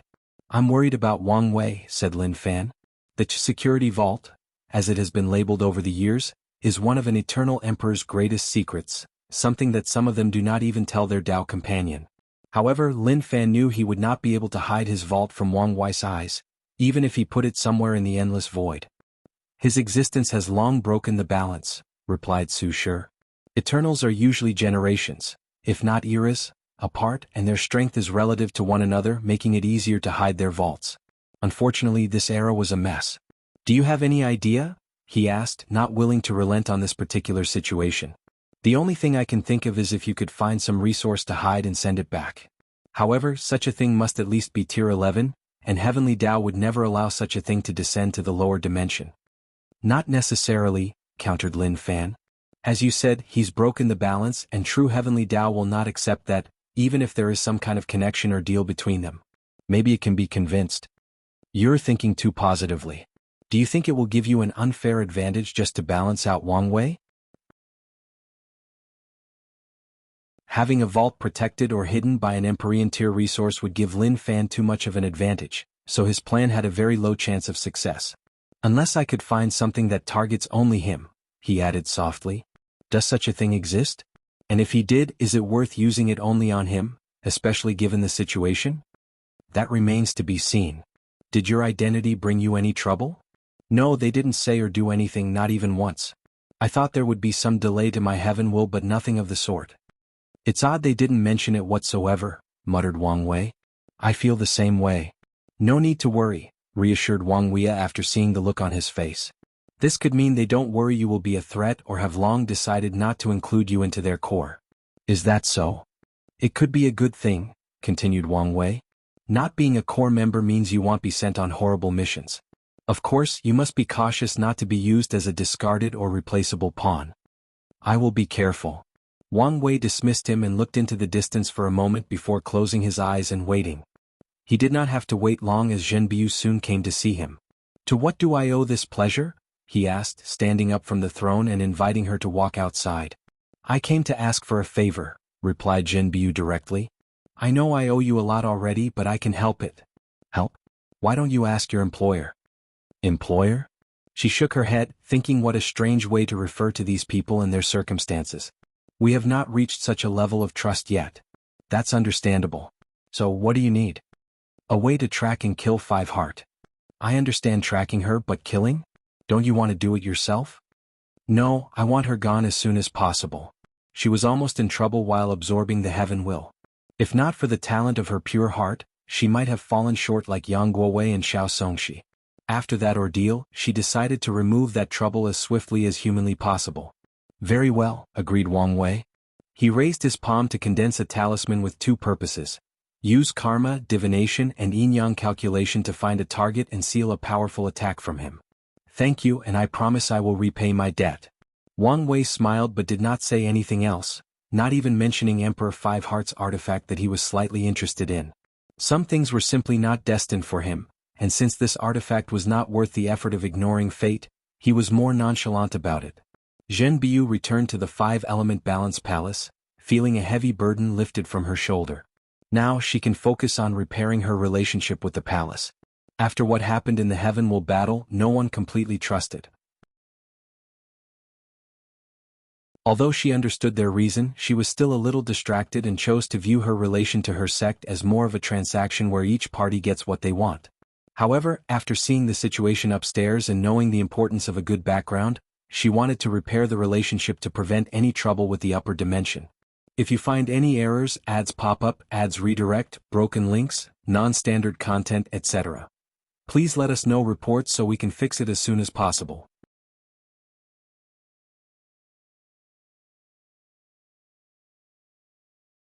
Chapter 1035 Blood Source Nourishment Golden Crow Clan. Have you prepared everything? Asked Jianghu Hua. I'm afraid we will need a little bit more time. Jianghu Hua frowned, looking at the thin middle-aged man dressed in green. If she remembered correctly, he held the title of Crow II and was known for his managerial abilities. I thought I told you to prepare beforehand. Crow II was immediately embarrassed. Jianghu Hua did not tell them why she wanted a peak quasi-emperor artifact modified after her proving Dao artifact. In hindsight, they should have guessed what she wanted, but no one thought she would have another chance at proving the Dao. How much longer? She asked. Give us 20 years and it will be done. 20 years? That's too long. I will give you 10. If you can't get it done, then consider that you don't have fate with an emperor artifact. Crow II's mouth twitched but did not dare say anything. We will get it done. Jianghu Hua nodded nonchalantly. Then she asked him, why aren't you leaving? There is something else I would like to consult you about. Jianghu Hua sensed his careful tone. Don't beat around the bush. It's about the Yang clan. Do you guys want my help to eliminate them? Not eliminate per se, since that might cause you trouble with Yang Guowei. But is it possible to force them to move out of the sun? In your dream, said Jianghu Hua directly. Okay, you can leave. Crow II secretly sighed as he expected this outcome. He secretly cursed the former patriarch of the clan. That bastard was greedy and wanted to forcefully get his hands on that emperor bone to turn his waste of a son into a heaven chosen. The worst part is he convinced many others in his lineage to follow his stupid plan. By the time he knew of the truth, a terrible rift had already been built between the clan and Jianghu Hua. Crow 2 walked out of the room, his shoulder lower than when he walked in. He did not even mention the third issue he wanted to discuss, Grand Dao Source Baptism. Something told him their clan should not expect such a favor. Jianghu Hua calmly watched this and only sneered. She wanted to leave this place as soon as possible after repaying her karmic debt to this damn clan. Afterward, she only had to preach to the myriad emperor world and prepare her secret vault. Her focus should be on the branch on the upper dimension and the upcoming war. Sword-casting villa? I did not expect the situation to be so dire, sighed Xianxia. At least there is some good news about our ancestors, if that can be called good news. Best we stay positive. True, nodded Xianxia. You have to be careful? I will. What about your goal? I've acquired some information, explained Jian Wushuang. They know about the ultimate sword path, but the extreme swordsmen have gone above and beyond to suppress it. Doesn't that mean you're in trouble? Yes and no, responded Jian Wushuang. There are currently no Paragon-tier extreme swordsmen, so the situation is still manageable. Additionally, I learned that the situation was not aggravated because someone intervened. Someone intervened? Are you referring to one of the moons? Probably not. As you know, we, swordsmen, are arrogant, so how could we listen to them? So, a very powerful and respected swordsman calmed down the situation? I wonder who it is. I have no idea, as everyone I tried to acquire was purposely vague. I didn't want to raise suspicion and not pry too deep into it, replied Jian Wushuang. But as you said, it must be a very powerful and famous swordsman to have such a large influence. My next task is to find more information about this person and their intentions. You suspect they have the same goal as you? I can't help but do, nodded Jian Wushuang. After the news, all extreme path swordsmen reacted harshly, especially after knowing this new path was the trend of heaven and earth. However, despite all their influence, this person chose to calm the flame instead of fueling it. Of course, there is a chance they did not want this new development to affect the current political situation, but I have to be wary. That's a good direction to investigate. However, you should have realized it's not simple to take the destiny of this new path? Of course I do. Jian Wushuang was not stupid, so he knew the difficulty that lay ahead. A little eternal emperor could only dream of bearing the weight of such a destiny. Furthermore, he soon realized the main thing needed to achieve his ambition, the support of a powerful faction. The sword-casting villa appeared to fill these criteria, but things were not as simple as stated. He did not know whether his seniors and ancestors would support this new path or be adamant in their stubborn ways, choosing to eliminate it instead of embracing it. If that becomes the situation he faces, he might have to do things alone. Time is not on your side, stated Xianxia. Wang Tian will ascend in the next generation, not giving you much of an advantage. And if the Heavenly Emperor decides to suppress you as a way to pave the way for his father, your situation will become even worse. Jian Wushuang was silent, looking in the distance. Wang Wei won't intervene. What makes you so sure? 2 reasons. Wang Tian is a swordsman and has our arrogance. He won't allow his son to intervene in such a thing. Secondly, Wang Wei has inherited the Dao opening sect's ideology of how to train genius. He will probably treat me as a sharpening stone for his father. You might be right, but it also seems you're relying too much on luck. Xianxia was not as confident as him. My current greatest threat is not the Wang clan. Who else could possibly be a threat? It's that swordsman called Ji Lanfeng, replied Jian Wushuang. After I descended, I sensed a few supreme swordsmen, and he was the most dangerous. He's indeed a great threat, uttered Xianxia. Ji Lanfeng was of this generation, meaning he could immediately compete with Jian Wushuang. According to the villa's deduction, the Heavenly Emperor era will spread throughout the endless void, delaying Ji Lanfeng's ascension, but he should leave around the same time as the Heavenly Emperor. So, what are you going to do next? No rush. I first need to settle my karma in the lower dimension and deal with a few other things. Body Dao Cave, welcome the Cave Master. These words echoed between heaven and earth as thousands of people pronounced them simultaneously. Yin Zhen calmly watched everything, taking in everybody's happiness and hidden emotions. He knew why they were so accepted. In the cave's history, the ancestor was the only pure body refiner, while all the others were double practitioners. These emperors did not want to risk dying and chose to prove the Dao as chi practitioners. But today the Body Dao Cave finally has its second pure body refiners that absorbed a heaven will. And based on records, Yin Zhen's achievements were even more remarkable than the ancestors. Be at ease, he said before immediately beginning his work. The cave was his home and he wanted it to strive. So, Yin wanted to increase their foundation to the best of his ability. He started a blood essence nourishment for the sect on the spot. Body-refining emperors of his kind could not use Grand Dao baptism, but he could nourish these people with a drop of blood from his essence. Such a process had the same effect as the baptism but rather focused more on enhancing blood qi and talent for body refining. Yin nodded in satisfaction a few hours later after finishing the process. He knew even if the Heavenly Emperor did it, he could not do as good a job as him, and it was not because his current body refining realm was higher. At the end of the day, his essence was the purest because he did not double cultivate his body and qi. The next step was to leave his scripture for the cave. While absorbing the heaven will, Yin did not just increase his cultivation level. The heaven will showed him the truth of the universe and many more. In the process of absorbing it, he learned a great deal about the universe's essence, which allowed him to optimize his original scripture and prepare for his future cultivation. Regarding tempering the body and understanding willpower manifestation, Yin did not know whether he was the best in the lower dimension, but he was definitely in the top 3. The result of his comprehension was an update on his zombie art. He updated it to be more universal by lowering the threshold and the side effects of becoming an undead creature first to cultivate. This technique should have been called Yin Refining Art, but he kept the original name for sentimental reasons. Besides the scripture, Yin had to set up a formation that used his entire exoskeletons as a medium, along with a blood artifact. If you find any errors, ads pop up, ads redirect, broken links, non-standard content, etc., please let us know reports so we can fix it as soon as possible.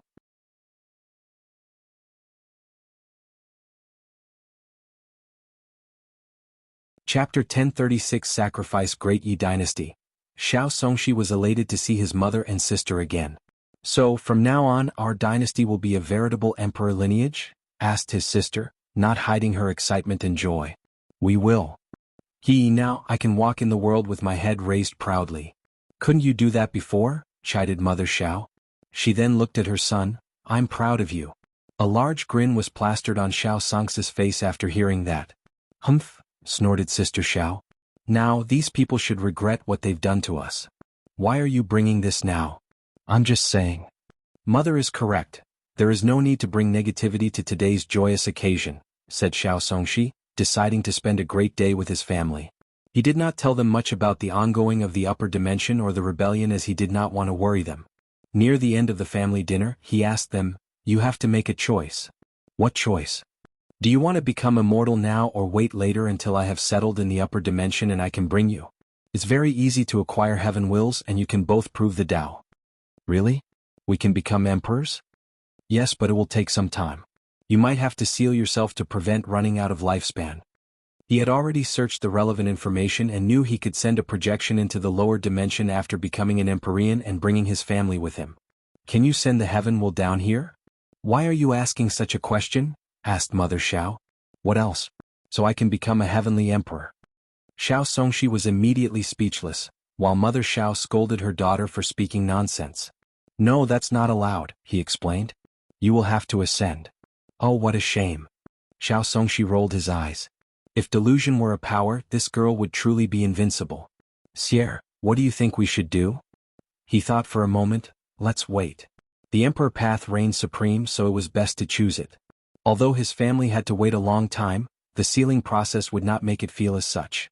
Now that he had made a choice, he had to prepare for the future. He needed to leave a mortal clone to be the ruler of the dynasty and pass on the Xiao clan. He also needed to create powerful insurgents that would protect not only his dynasty but also his family. Everyone was tired after dinner and chose to sleep soundly today, everyone except Xianxia. As he watched his sister fall into a true dream, his eyes looked in the distance, flashing with deep hatred. He immediately used a technique that allowed him to temporarily sacrifice 99% of his power to boost one aspect. Invisibility/infiltration. He headed directly to the ocean, to the Baishi clan. No one detected him as he found the new patriarch. His father was killed by him after forcing the bastard to apologize to his mother and sister, and forcefully took control of the sect's formations and a few artifacts. Then Xianxia began a massacre. He killed almost everything in sight with a few exceptions. He kept a few immortals and insurgents, with the intention to modify their memories and enslave their souls so they could serve his great Yi. Their dynasty was new and weak and needed to increase its foundation. The second group he left alive was the Star Sage. When he visited Wang Wei to ask permission for his actions, the latter only told him that such a bloodline should not become extinct in the world. So Xianxia plans to use them on his own. The destruction of the Baishi clan was swift and efficient. Xianxia's sneak attack caught them off guard, preventing the insurgents from putting on a decent fight. Additionally, he enveloped the clan with their own array to prevent the Sea clan's immortal sovereign from detecting something and intervening. Once he finished his massacre, he launched a terrifying bloodline curse to eradicate the remaining members who were lucky to be outside. Xianxia proceeded to plunder the sect's resources and foundation before leaving. His destination was not home but the court. Why are you here? Wang Wei thought he would be counting his spoils by now, so he was baffled why the latter directly came to see him. I wanted your opinion or input on something, and this is what I want to pay for your help. He wanted to say service but felt inappropriate. Wang Wei looked at the space ring and was slightly surprised. A 5-star sage. The Baishi clan has claimed they did not have one of those in this generation, but now it appears they went to extreme lengths to hide this secret. Why don't you ask the sage? I don't think their ability can help me, at least not with their current strength. I accept your offer, replied Wang Wei. The 5-star sage's divination was very unique and could be of great help to the sect. Plus, he was slightly intrigued by what the latter wanted to know. What is it you want to know? Xianxia took a moment to word his question correctly. Is it possible for me to have a second chance to become an eternal if I sacrifice, let's say, an Empyrean? Wang Wei did not expect these words to come out of Xianxia's mouth. A rather bold and interesting idea. So, is it feasible? Logically speaking it is, but let's check. His eyes lit up, followed by countless strings materializing around him. He played with a few like they were a guqin. Your idea would have succeeded if you were the first to do it? Xianxia sighed as the worst-case scenario he feared had happened. He was not the first or only cultivator to use sacrifice Dao, so it should be expected. Additionally, if there were no limitations to such a thing, people could just cultivate sacrifice Dao as a sub-Dao and try it. What about a paragon? Wang Wei looked at him. Has your desire for power driven you crazy? Xianxia was silent. I'm just not willing. Wang Wei sighed. I'm not one to belittle someone's goal or ambition. Anyways, the current situation is chaotic, so who says it's not possible for a little eternal to capture a paragon and use it as a sacrifice? I know you're just saying these words, but I still appreciate them, said Xianxia as he bowed and left. Soon the news of what happened to the Baishi clan spread. Countless eyes fixed on the Sea clan as people wanted to know the ins and outs and how things would develop. Soon after, rumors that the Sea clan would appeal to the court to sanction Xianxia's actions spread like wildfire. People began to speculate this event would be significant as it would dictate the relationship between the court and the newly appearing eternal powerhouses. Some people even believed that Xianxia's actions were an act of rebellion. He did it to send a message to the court that no one could restrain him or the others. The discussion soon got out of control as people believed there might be internal strife in the myriad emperor world, an act that would severely affect the progress they've made since the beginning of the era. However, regardless of the final outcome, most citizens had faith in the heavenly emperor's final victory. They just worried what price would be paid to end the situation as soon as possible. During this time, the dream world saw its highest usage, allowing Wang Wei to gather a lot of spiritual power. Unfortunately, the people were severely wrong. After a few days, nothing happened, and the Sea clan did not launch an official complaint. The wise individuals were not surprised by this outcome. Nothing can go undetected by the heavenly emperor. So, Xianxia's action only meant one thing: it was allowed. No one knew whether the heavenly emperor simply did not care and let it happen or they came up with some kind of deal. Regardless of the reason, it happened because he allowed it. The Sea clan knew this and thus decided it was pointless to launch a complaint. They knew that even if they complained, the heavenly emperor could just ignore them or use myriad bullshit bureaucratic justifications for his decisions. So the best move is to remain quiet. Maybe such an act would improve their standing in the heavenly emperor's eyes in the slightest and repair the previously fractured relationship. The world did not focus too much on this catastrophe. Less than a month after descending, it was finally time for these new emperors to preach to the world. Such a major event took precedence over any clan annihilation without a doubt. After all, what these people genuinely care about is benefits. If you find any errors, ads pop up, ads redirect, broken links, non-standard content, etc., please let us know reports so we can fix it as soon as possible.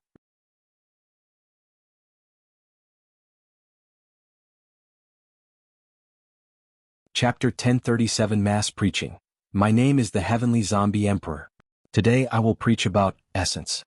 Between heaven and earth, all sentient beings are composed of three aspects: essence, spirit, and qi. Essence is the. Even though Yin Zhen was a true power Tao realm cultivator, he is allowed to use the title of Great Emperor, and it's not just him. Anyone who has achieved 40 infant fiend god force can use an emperor title. The entire world listened attentively to this sermon, including Wang Wei. With the new update of the origin system, body refining has become a core aspect, especially in the divine body realm. So, this sermon served a crucial role in the overall development of the world. The process lasted 3 years and everything was accompanied by visions that covered the world. Tao rhymes enveloped the myriad emperor world, granting it a sense of mystery and grandeur.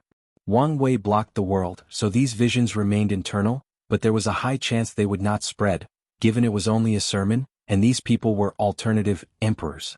I am the Chaos Time Emperor, and I talk about the evolution of time from its earliest state of chaos and disorder to a peaceful and neutral condition that allows the thriving of life. According to the order the group agreed on, Lin Fan was next and began his sermon 3 months after Yin Zhen's ended. He also lasted 3 years, creating a visual experience similar to his predecessor, with the exception that the river of time might have flashed a few times. I am the Infinite Sword Emperor, and my Tao is that of the infinite strike, infinite cut, infinite parry, infinite. Jian Wushuang's sermon was geared toward swordsmen, and he was not apologetic about it. Although people could learn a thing or two from him about attacking, but his target or demographic was the swordsman. Of course, this sermon was considered controversial in the swordsmanship community. Extreme swordsmen are still the mainstream of the world despite losing one of their best, Wang Tian. But now they realize they've also lost another great talent. Even worse, this one has proved the Tao on this new path. Many people knew there would be some strife in the swordsmanship community once everything settled. Previously, everyone became quiet because they knew their real confrontation was in the next generation after Wang Tian proved the Tao. However, Jian Wushuang's action might have provoked an advanced war between these people. Wang Tian, who was complaining non-stop as to why his son forcefully stopped his training, became genuinely happy that he did. Despite everything he learned and experienced in the swordsmanship world, the benefit he received from learning from an eternal emperor was immense. From then on, he decided to record the sermon of all sword emperors as part of the foundation for the Sword Alliance. Of course, he also knew he could not immediately return to his seclusion once this was over. He had to show his face to the world and quell some of the chaos in his community. This humble Taoist priest took the name Twin Unity Empress to emphasize the unity of man and heaven and earth, man and the Tao and man and itself. Our journey will begin like all life began, with the balance of the 5 elements followed by the evolution of yin and yang, and we will end with a touch of taiji. 5 elements has always been the most common and widespread Tao in the world, and with the versatility of yin and yang, her sermon was the most favored of everyone, and there is a low chance that someone would surpass her in that area. The people felt they did not have enough once she finished. The dichotomy between going from Lin Fan's esoteric time-related sermon to Jian Wushuang's swordsmanship-focused words and then to her sermon was simply surreal. Most people felt they spent 3 years listening to nonsense, followed by 3 years of something most were not interested in, to listening to the fundamental truths of the universe, and it was such a spiritual experience. Alas, all good things must come to an end. I am the pure Yang Flame Empress, and my Tao focused not on balance but on the extreme. Today we will focus on the extreme of flame. Jingwu Hua's sermon should have been very popular, considering flame Tao is widespread, but it was not. Firstly, she only focused on the flame aspect of her Tao and did not touch on the yang aspect. Secondly, she directed her preaching toward the demon race, focusing on applying Tao through the bloodline instead of the normal way of the soul, spirit, mind, or body. Few humans have bloodlines, at least relatively compared to the demon race. Ultimately, people only complain to themselves.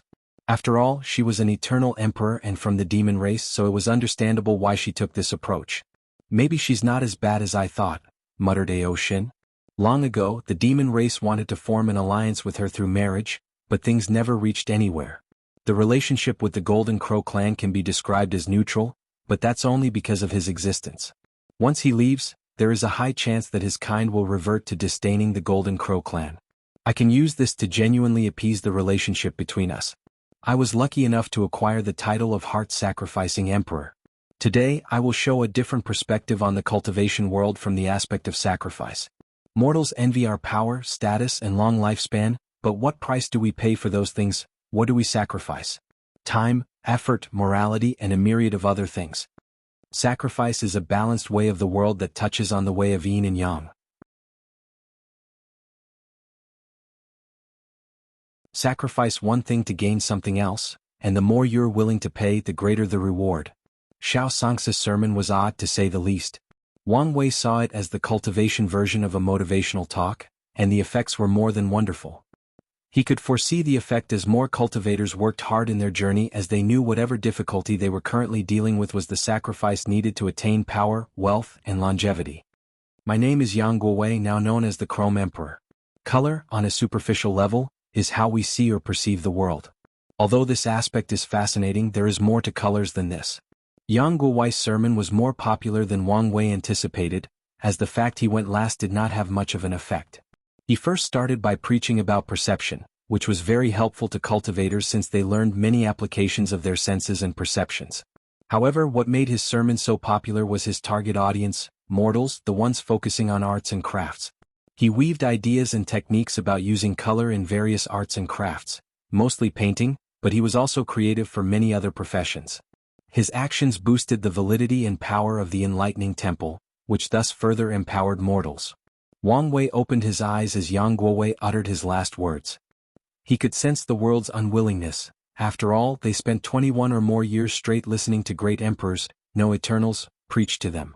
No world in the lower dimension has ever experienced such a thing, and none will ever do. He calmly observed the world as many visions manifested all at once. 7 multicolored dragons materialized in the sky before traveling worldwide, showing their might and presence before each finally ended in their respective sex chi luck. N0V3LTR0V served as the original host for this chapter's release on N0V3LB1N. 6 emperor lineages increased their sex foundation, and a new lineage appeared. Wang Wei focused on the Tao rhymes of the world and could not help but praise himself for what he did to the origin system. Cultivators who were in the divine altar realm had a feast because of how many Tao rhymes the world received and the fact they were new and extremely active.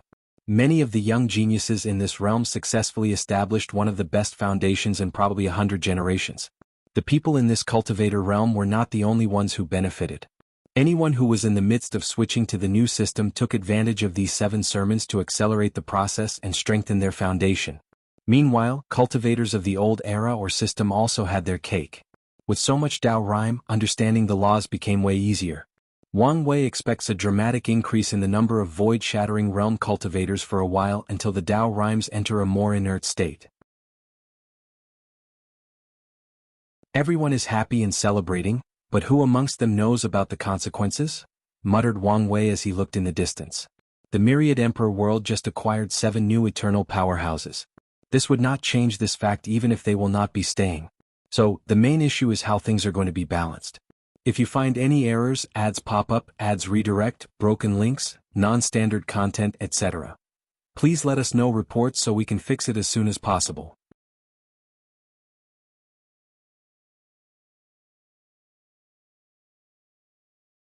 Chapter 1038 Aftermath. Wang Wei's eyes saw or experienced how true heavenly Tao would balance the overwhelming growth of the myriad emperor world, and he had to marvel at the latter's creativity. He saw 2 extremely powerful star beasts battling it in the world, their fight taking them across multiple world communities. That battle resulted in a space-time storm that created world collisions between hundreds, if not thousands, greater thousand worlds in their respective heavenward world. These collisions were not temporary but led to permanent fusion. These heavenward worlds will have their world source drastically increased and granted permission to create more heaven wills. He saw how true heavenly Tao removed the cognitive blockage of a few people, allowing them to become more innovative and creative. Dozens of them eventually created new things that allowed them to amass enough merit to use the merit-proving method, which also became a part of their fortunate encounter. Along the same line, Ao Shin's merit transitioning method became the reward for new secret realms that appeared out of nowhere, and most of them also contained innate demon god bloodline for the destined individuals. Wang Wei saw people who accidentally released unique qi from the source qi space, qi that served a similar purpose as Su Shi's primordial chaos qi, increasing the world source and overall strength of the world. With more sources, these worlds can now condense additional heaven wills. Another method of the balance mechanism he saw was some heaven will world reverting to their ancient period. In the old times, the nine devil god world was not the only place that gave birth to more than one heaven will at the cost of sacrificing the birth of higher class emperors. They became the most famous but not the only ones. Although these worlds were rare, they existed across the lower dimension. However, after the devil invasion, true heavenly Tao intervened in managing these heavenward worlds and removed the concept of these worlds. Every world was homogeneous from now on as they followed the blueprint of one heavenward per generation. This method was the perfect way to encounter the sheer number of emperors the myriad emperor world acquired. The sudden increase of heaven's will and new emperors was not true heavenly Tao's only move. Some worlds did not get such an opportunity but received more resources to cultivate immortal sovereigns and true power Tao powerhouses. Resources to cultivate eternal class insurgent that were rare and even severely limited began to appear in larger quantities.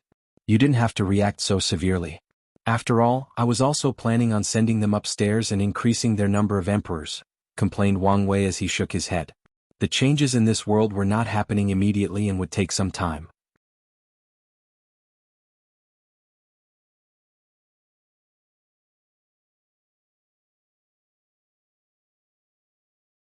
Although he wanted to wait until the last minute, he did not want to risk true heavenly Tao's ire. If you find any errors, ads pop up, ads redirect, broken links, non-standard content, etc., please let us know reports so we can fix it as soon as possible.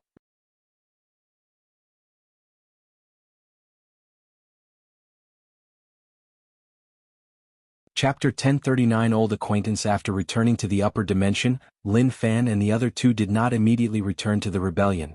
They instead contacted Emperor Kong and the Academy using a sensitive code word, as Wang Wei suggested. Do you think it will work? Asked Yang Wei.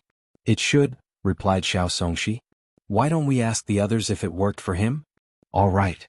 Lin Fan sent a message to the people who had already ascended. A few minutes later he received a reply. It's Yin Zhen, declared Lin Fan. According to him, his sect soon sent someone to contact him after using the same code word. Now they have established initial contact. Really? What about the others? They haven't responded yet, but it should be the same for them, replied Lin Fan, who chose to wait a while. As luck would have it, someone did contact him by sending him a secret location and password. Lin Fan did not hesitate and headed to that destination. This hideout led him to teleport across multiple continents and dimensions before they finally reached a large mansion, and by that time he had no idea where he was. Someone was waiting for them at the mansion's entrance, so Lin Fan and the others followed. Midway through their journey they encountered someone unexpected. Headmaster? Called Lin Fan as he looked at the gentle and prose gentleman before him. He'll take over from here. Bai Han dismissed the guide before concentrating on the group. Lin Fan, long time no see. I thought you were dead or something. Well, you probably were not the only one, replied Bai Han. His forced ascension was definitely the kind of news the Academy would want to hide and not make public. What exactly is going on? I thought Su Shi was the Academy's emperor. And why are there so many emperors in one generation? What happened to Wang Wei? A lot has happened. If you don't mind, I would like to explain everything immediately after seeing the founder. That's fine. I should not be in a rush. Let's go, I will take you to see my father. The team followed Bai Han to a large room with a handsome middle-aged man with a noble and wise aura. He sat on a cushion with a small table before him, followed by 4 seats and tables -1 next to him and 3 before him. Bai Han sat beside his father, and the other 3 sat opposite this legendary character. I apologize that I could not meet you beforehand, said Emperor Kong. We understand how complicated the current situation is, replied Lin Fan, who was feeling slightly nervous. Although the founder was not releasing any aura, his presence as an everlasting Empyrean was still noticeable or palpable. The teacups before everyone operated independently and served everybody. Why don't you start from the beginning?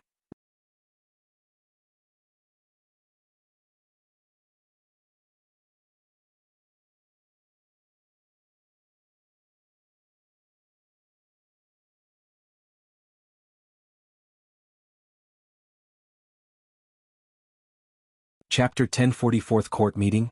How is it, asked Pei Lang, calmly glancing at old Ma in the communication array before him. Lin Fan has returned, and he's like the others, with a powerful seal in his soul. Even Yang Guowei and Xiao Songxi? Yes. It appeared that Kong might have intervened and helped them. I see. What do you think these people are hiding? It could just be that they're just being cautious. Even you don't believe these words, sneered Pei Lang.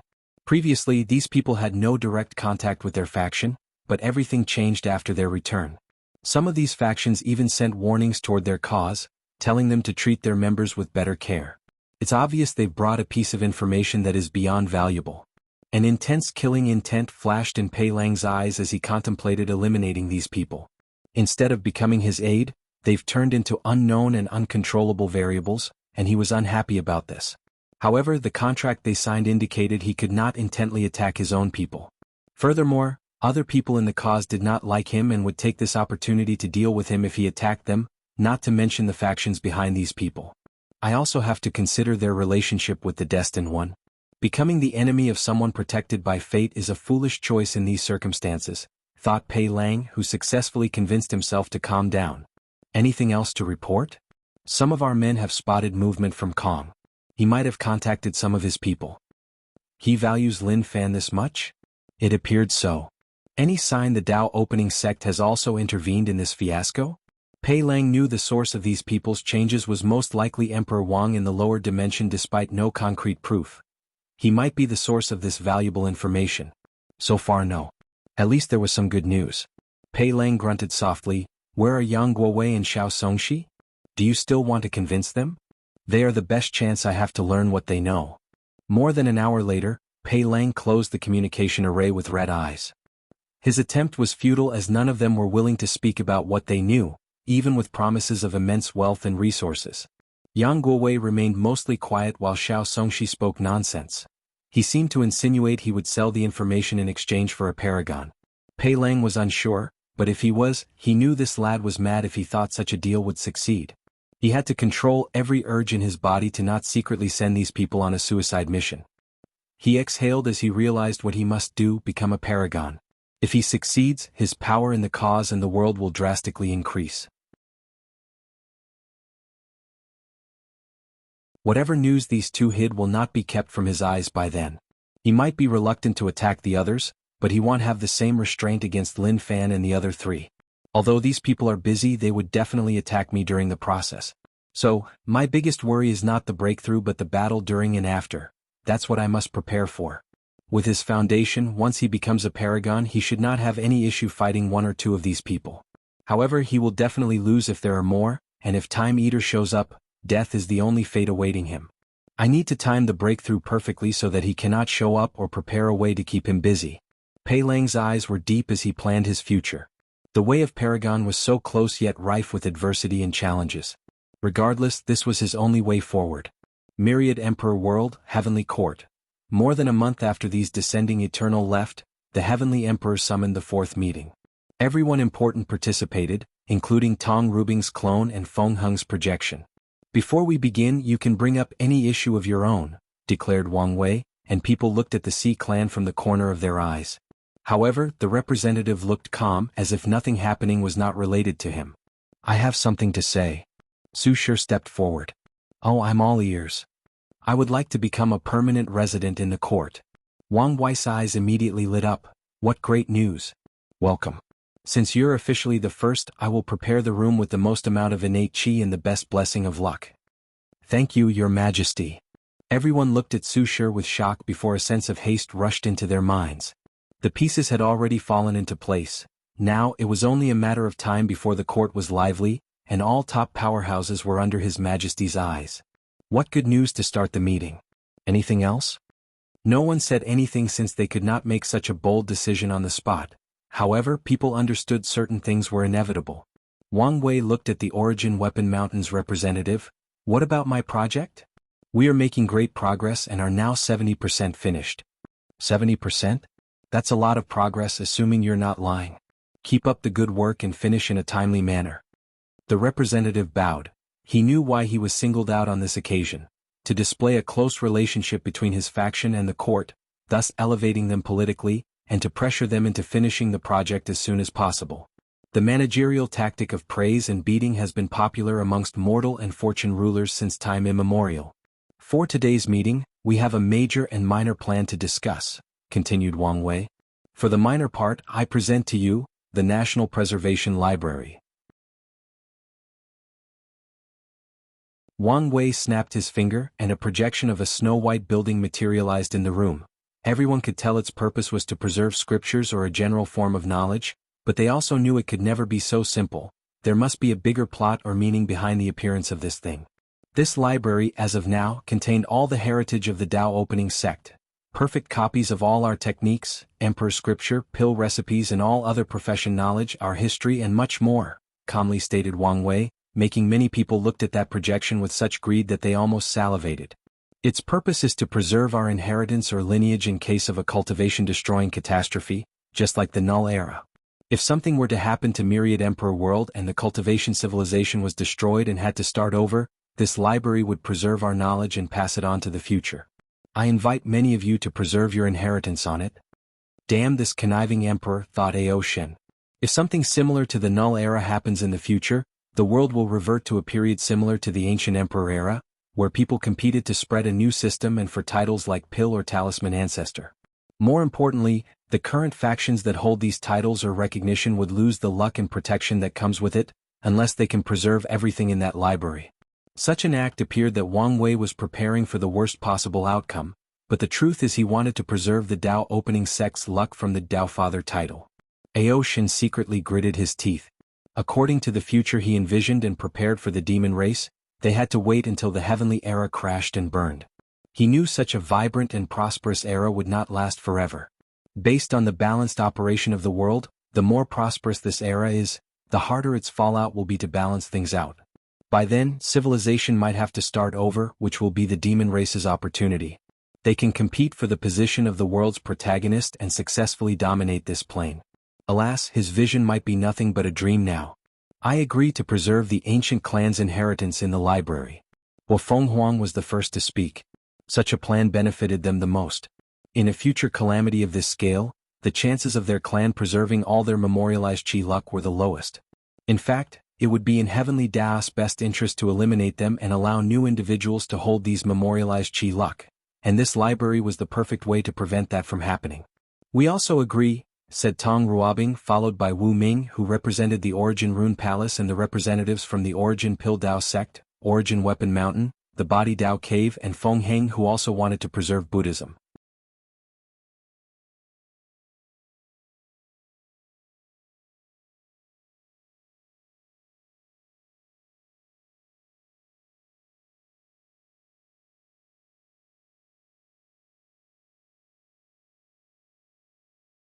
According to your guidelines, it's recommended that you involve the mortal civilizations in your domain in this expansion. The changes should be easier to accept coming from other mortals. Remember, 20% of the merit for this development will be handed to me. Wang Wei did not say to the court but himself, sending a message to these people they should not mess with his benefit. As many of you can guess, my purpose is to raise the literacy rate in the world before I open the enlightening temple in every world in the lower realm. Do not be greedy and try to intervene in my temples in any form or shape. I won't be lenient in this matter. Everyone felt a chill run down their spine but immediately agreed. Once everything is set up, you can grant your worlds access to the dream world. I don't think I need to tell you when that is appropriate. You can use your best judgment. Wang Wei's eyes turned to Ao Shen. You can open the demon school in all territories of the lower realm, but 90% of the merit goes to me and the Tao opening sect. Ao Shen's mouth almost twitched, but he did not say anything. Someone else created the concept of demon school, so he was just glad he was giving a share of the pie. Anyway, 10% of the merit from all the worlds in the lower world was still a heavy profit. I understand. You're a smart guy, so I don't need to warn you of the consequences of not controlling your people while ruling these worlds. I know. One fact that has haunted him for so long is that their race was not the protagonist of heaven and earth. As a result, everything became complicated when it came to them. Luckily, this fact will soon benefit them when this court spreads to world communities where the demon race is the protagonist. Wang Wei's next target was Su Shi. If you want to spread the academy to other people's territory, you can negotiate with them. Thank you, Your Majesty, saluted Su Shi by cupping her hands. She knew it was because of their friendship that she was allowed such an opportunity in the first place, and she was grateful and dared not ask for more. Feng Heng. This poor monk is here. To honor my status as an honorary Buddha, I will allow you to set up a branch in every world in the lower realm. Feng Heng was slightly surprised, not by the expansion but by the fact that the Heavenly Emperor publicly admitted he was an honorary Buddha and was not the only one. The Taoist sects panicked at this news. They knew the rise of Buddhism was inevitable in this generation, but it would be completely different if they had the support of possibly the greatest and strongest emperor the lower dimension had ever seen. This poor monk? Don't thank me yet, said Wang Wei calmly. Although you can spread Buddhism, you won't be entitled to any god positions or merit besides the one from your domain. Wang Wei made a somewhat bold choice of announcing this news because of Supreme Unity and Maitreya's disappearance. But that did not mean he would also allow Buddhism to grow unrestrained. This poor monk is not greedy. Feng Heng knew he only needed to exchange a few god positions with others in a few key worlds to ensure Buddhism's power was not too scattered and everything else would be alright. Any more questions? If you find any errors, ads pop up, ads redirect, broken links, non-standard content, etc., please let us know reports so we can fix it as soon as possible.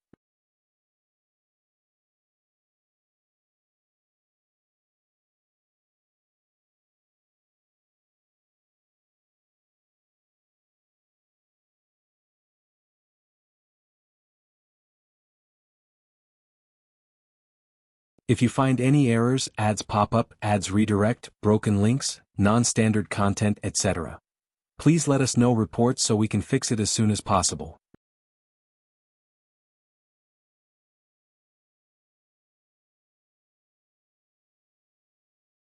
Chapter 1043 Different World Situation 2.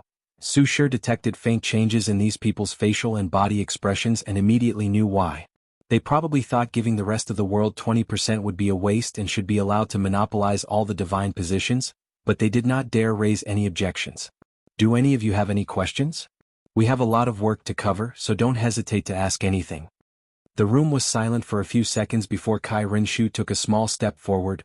Your Majesty, I have an inquiry. Go ahead. If I understand things clearly, the God position's purpose is to preserve our plane's world source. Is that correct? You're correct.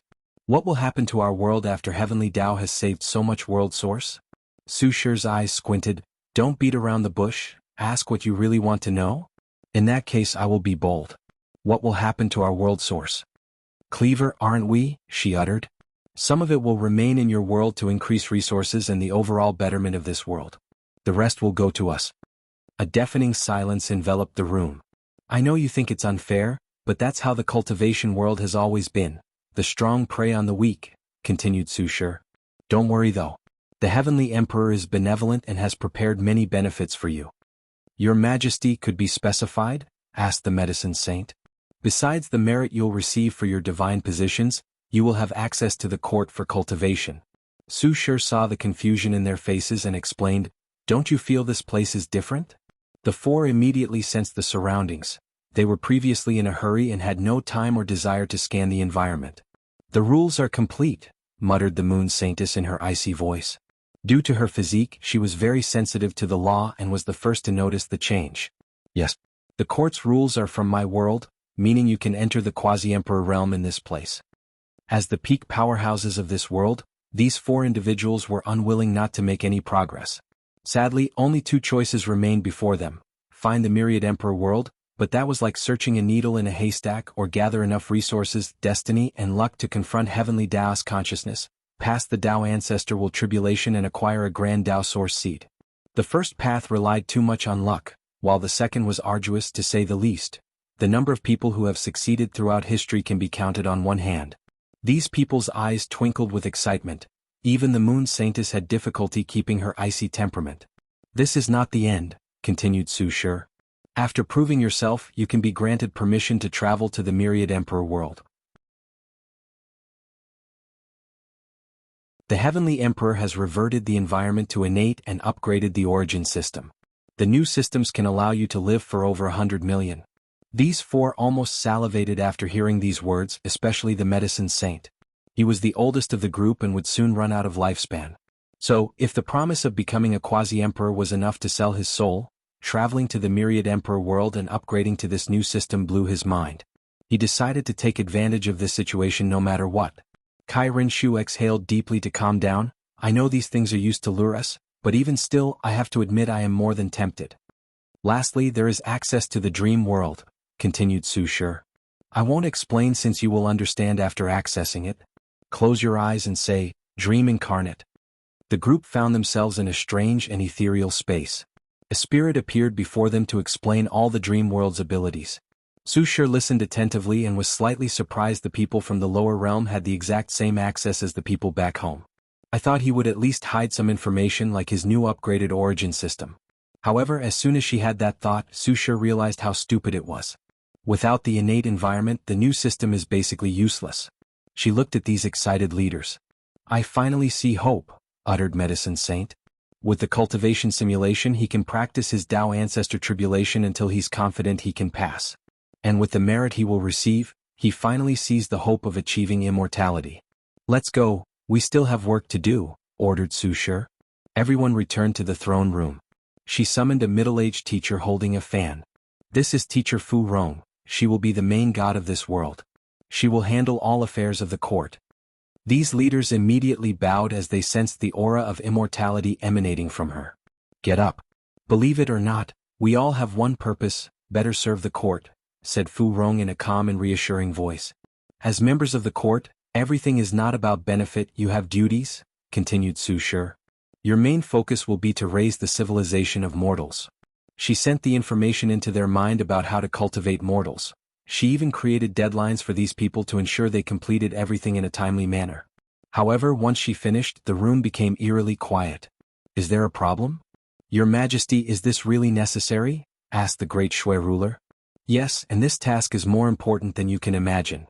Her words were direct and severe. The rise of mortal civilization was the main way for their academy to gather merit. The enlightening temples are off limits. She cannot or will not create demon schools since that's a thankless job. She can leave it to Ao Shin to go to all the trouble since he's the one benefiting. Ho Champu smiled wryly.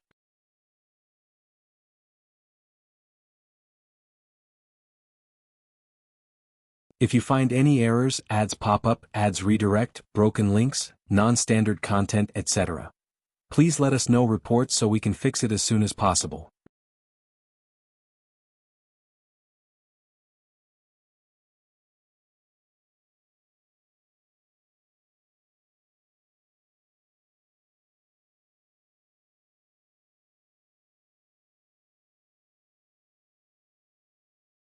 Luckily, he was smart enough to strike a quick deal with Su Shi to borrow some people from her. The purpose of these teachers was to convince the natives of this world that humans ruled the heavenly court, and the demon race was granted permission for their actions. Things calmed down after the Academy's teacher's effort but soon became chaotic when he did not hide his desire to give many of the native positions to the demon race or when he announced he was building demon schools. He once again had to suppress these people while controlling his urge not to kill them all. Finally, after using both threat and diplomatic means, he achieved what he set out to come to this place. However, a small part of him was resentful that he had to go through all this trouble just because of his race. Ao Shin exhaled before proceeding to the next world. He would be busy for a while with the expansion of the demon school. And this chapter is the last one for a different POV. If you find any errors, ads pop up, ads redirect, broken links, non-standard content, etc. Please let us know reports so we can fix it as soon as possible.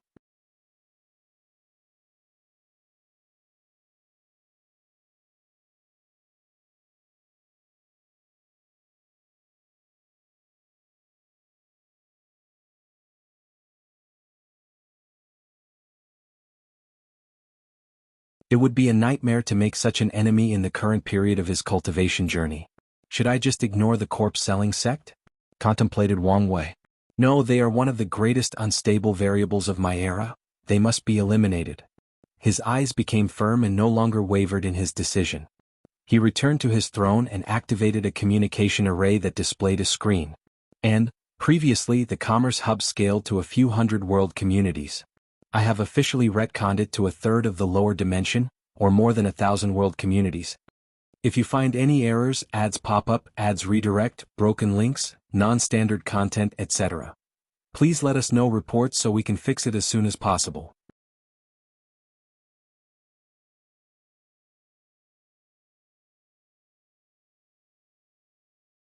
Chapter 1046 Alliance.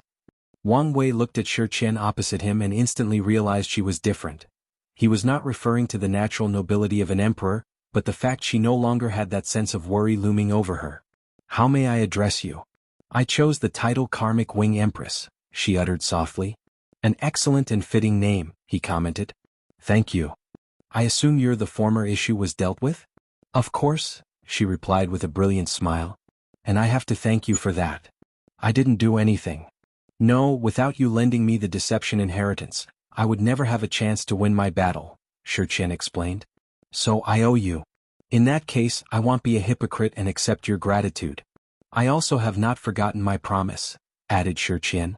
I handed your ambassador the promised Grand Dao Source Seed and Immortal Mansion. He told me, nodded Wang Wei. What about the alliance? I have no issue. The alliance only benefited her while paying very little, and that's all she cares about. Ever since she was young and her father died, it has always been her and her mother, so she has developed the mindset to give a good life as much as possible. That's good. Wang Wei began to discuss with her, primarily regarding his patents. He never refuted anyone who wanted to establish a court as long as they paid the fee, but this was not the same for the others. After all, establishing the court himself served him no good and would only increase his trouble. On the other hand, the dream world and enlightening temple were off-limits. He wanted to establish these things in these worlds to receive the most benefit. If he allowed these people to copy his idea, his earnings would decrease between 20 to 42%, and he could not accept such a thing. Unfortunately, it will cause an issue since these worlds will not easily allow foreigners to intervene in their affairs. He has to prepare for the eventual confrontation between other world communities. Wang Wei's plan is to lure these people with the benefit of the mortal civilization. According to his calculations, these people will elevate mortals simply for the merit. Then, the majority will no longer care and even actively destroy these civilizations out of fear of mortal rise and revolution or disdain to change the status quo. Little do these people know that their actions are laying the foundation for the spread of the dream world and, mainly, the Enlightenment Temple. After all, without an educated population, how can craft and art develop? The discussion with Xianxia proceeded smoothly. As his ally, he granted her access to the dream world without spreading it himself. However, she could not use it now since he had a deal with Tong Ruobing and Mu Lei to give them a heads-up for the dream world before other worlds. His other allies will also have this advantage but only after the Star Beast world. However, it was only an advantage of a few hundred years. After this exchange, he had a second meeting with another ally, Xianxia or the Cosmic Dominion Empress. The two looked at each other for a moment, each with their own thoughts. Wang Wei found her Cosmos Dao rather interesting as it did not merely involve Star Dao but a few other things as well. He also knew she found another unique chi after proving the Dao. It's been a while, fellow Daoist, saluted Wang Wei. Indeed. Before we begin our alliance talks, can I ask you a few crucial questions? Please. Have you contacted your family since you've descended? Not really. Their celestial clan has ways for brief communication in the source chi space, so she knows they've set up somewhere, and they know she successfully proved the Dao and became an eternal, but that's about it. Any contact with the upper dimension? I'm afraid not. What about your family? Do they have ways to track what's happening in the eternal ascension world? Probably not, and if they did, the people left behind should be laying invisible for an extended period to prevent people from finding them and catching our trail, replied Xianxia truthfully. She would not typically reveal such precious news to anyone, but she has already deduced that Wang Wei was the destined one that his family wanted her to contact. In that case, I have some news of the recent situation that may be of interest to the Celestial Clan, uttered Wang Wei before informing her of the recent invasion, the occupied 7 moons and the disappearance of the 2 suns. Xianxia's eyes narrowed the more she heard. She understood that such information could fundamentally affect the clan's plans, so she must report the news at all costs. Thank you, fellow Daoist, for this information. I will relay it to my family, replied Xianxia with a gentle smile. However, internally she was wary. She wished to know why he was telling her all this information. Could he just want to improve our relationship? No, such a person with deep thought would never do things for such a simple reason, she analyzed. So, what's his purpose? Many thoughts flashed in her mind. She thought of many possibilities, including using the celestial clan to further muddle the water in the upper dimension. Besides making good relationships, that's the most likely deduction. Consider this news a sign of good faith for our alliance, said Wang Wei with a smile. The two discussed everything, and Wang Wei essentially granted her the same deal as Shi Qian. Better yet, he was more lenient in the negotiation since she had more potential than Shi Qian and the demon-suppressing emperor. After the communication ended, Wang Wei secretly watched Xianxia, but she did not immediately relate the news as he expected. Clever little girl, he thought before entering his retreat.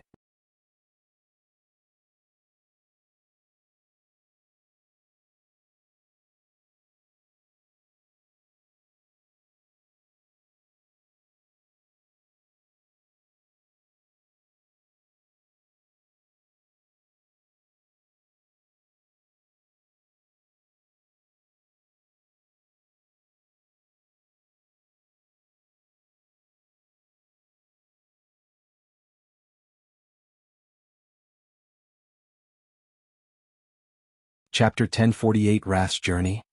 Wang Wei's gaze focused on his family. His grandfather had used that heart for intense and cruel training, which allowed his bloodline to develop at a rapid rate. Wang Wei had not had contact with Yang Guowei for a long time, but his intuition told him the latter had found the Nine Sons Emperor. That is to say, his grandfather can have his revenge match very soon. His father was still in retreat.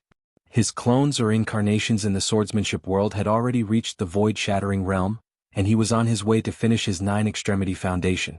As for his mother, she was in the lower realm, spreading the enlightening temple. More than 2,000 years ago, she achieved her cultivation goals and began the final step of gathering merit to prove the Tao. My deception method seemed to have worked, thought Wang Wei as he realized true heavenly Tao was less strict with the Tao opening sect or the people close to them. As such, his mother had a high chance of becoming an empress. This gives more hope for Li Jun and Yan Liling. His gaze shifted outside of the myriad emperor world to other world communities. A few significant changes had occurred. The primary one was that a few heavenly emperors had appeared. These people gritted their teeth and paid the fee to Wang Wei after true heavenly Tao became the one protecting his patent. The most powerful of the heavenly emperors is undoubtedly He Shi, the battle god emperor. Many people in the commerce hub are still stubborn and do not want to pay the fee, especially after learning about the myriad emperor world's expansion in the lower realm and the other things they've created that can gather merit. They wanted to copy it and build their own dream world and maybe even enlightening temple. However, these patents are not even open to the public. So, the only way to get their hands on them is to kill Wang Wei and force the Tao opening sect to permit them. And if the sect does not agree, eradicate it until there are no inheritors to these patents. After knowing their thoughts, He Shi came to these people with the promise of helping him kill Wang Wei, and they believed him because he revealed the Spirit Genesis sect's greatest kept secret, the broken Empyrean artifact. Such information brought great confidence to these people from the Commerce Hub, and He Shi used this opportunity to grab more power and rapidly recuperate from the loss he suffered at Wang Wei's hands. Although the sect was not back to its full power since it could not easily compensate for the things lost in the garden, his actions drastically reduced the time they needed to recuperate. Of course, He Shi's life was not all positive.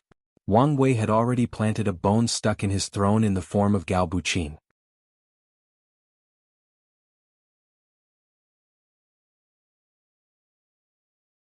Tell me what happened to you? Let me think. After I left, I traveled throughout the endless void for more training and experience. In my journey, I encounter a few worlds whose hatred for my kind has not abated after so long.